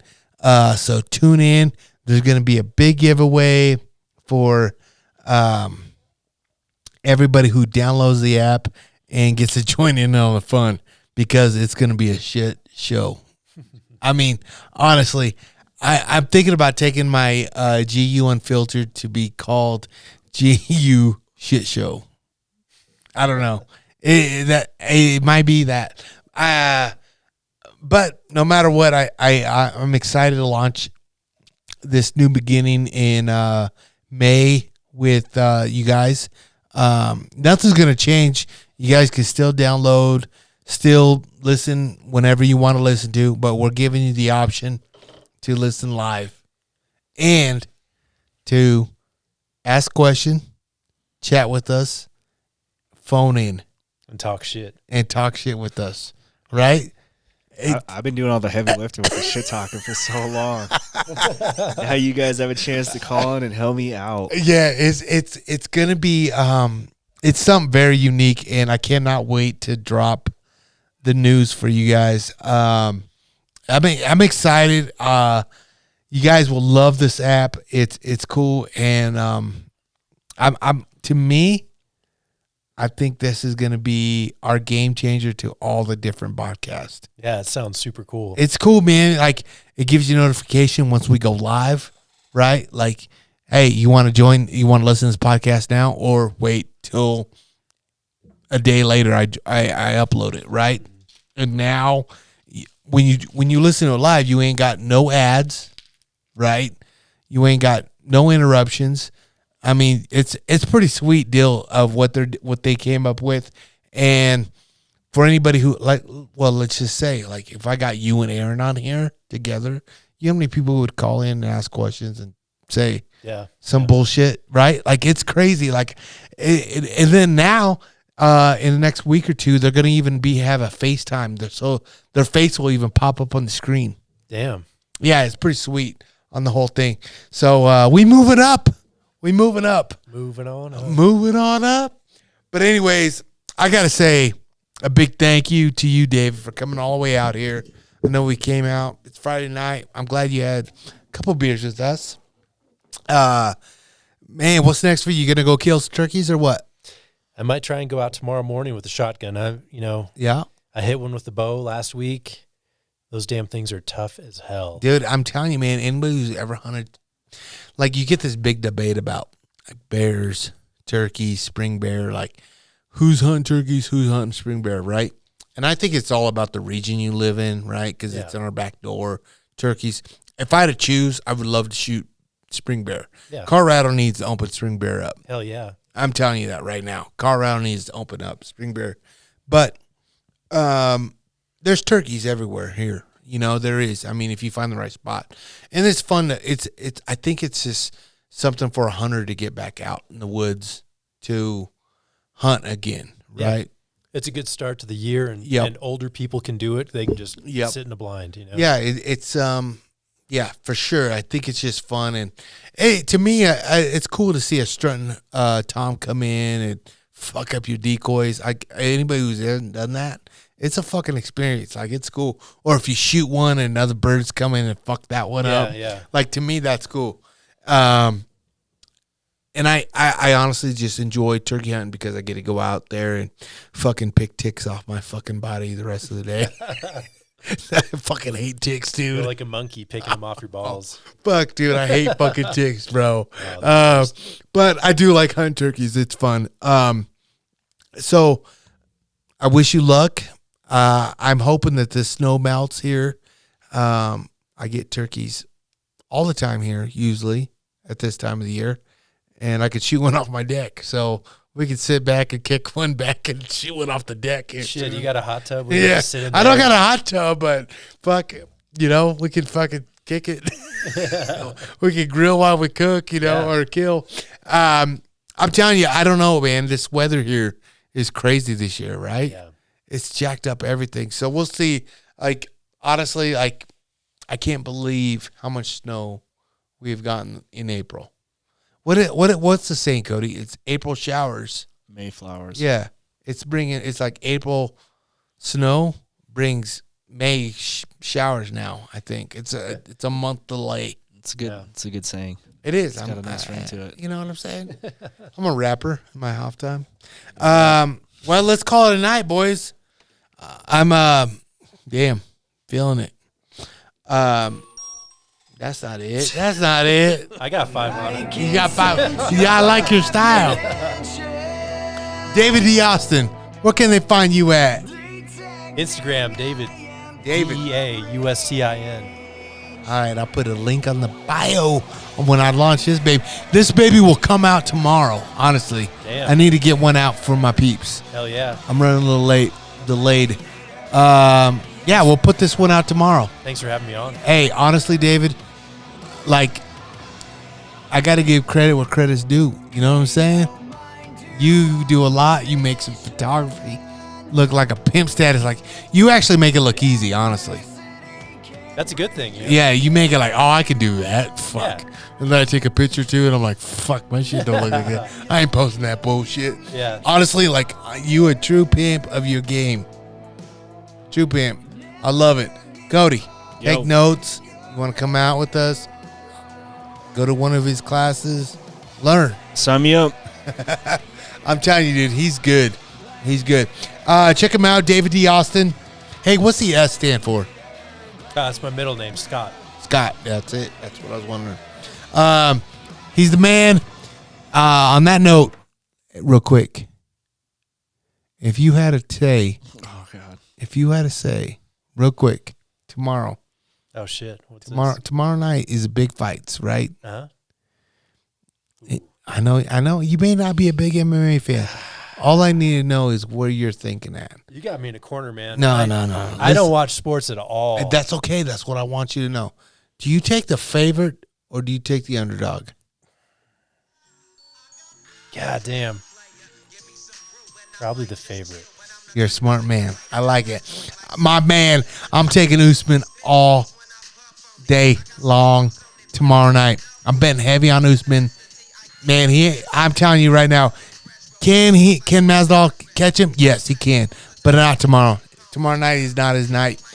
The other favorite I got is Valentina. I got it. I got to go with the bullet, man. I'm going to bet heavy on her. You got to bet a lot to get it. But on that note, you're going to be a winner, right? My girl Rose, she has a tough fight. But guess what? I will throw money on her. I'm not going to bet the house. I won't bet the house, but I will bet money on her because I got 5 on it. You know what I'm saying? We out of this bitch. And on that note, if you guys want to get on that action, what's that thing called, Cody? MyBookie. MyBookie.ag. That's it. MyBookie.ag. Type in Gladiators for that promo. They will match for first-time depositors. You put in $100, they'll match $100. Put $200 in, they'll match the $200. You put $1,000 in that baby, they're gonna start your bank account with 2 G's. Okay, you're already winning. Type in Gladiators at mybookie.ag and let's make that money. You hear that, Luke? That sounds like America. America. And tell me how you show your patriotic spirit. And I show mine by getting my own custom American flag from Walls to Walls at Jeremy Walls 81 on the IG. He's been with us from day one. And now he has given all our listeners 20% off all custom flags. But it just don't stop there. He's also given people free shipping. 20% off and free shipping. I'm going to order 2 just so I can flex on my commie neighbors. Of course you would. That would be you, totally. Hey, that's a great idea, though. Show your patrons. Check him out. Jeremy Walls, 81. Slide in his DMs. Tell him that you want one of those custom flags, what GUB rocking. Get your own custom. Life, liberty, and the pursuit of awesome. Check him out.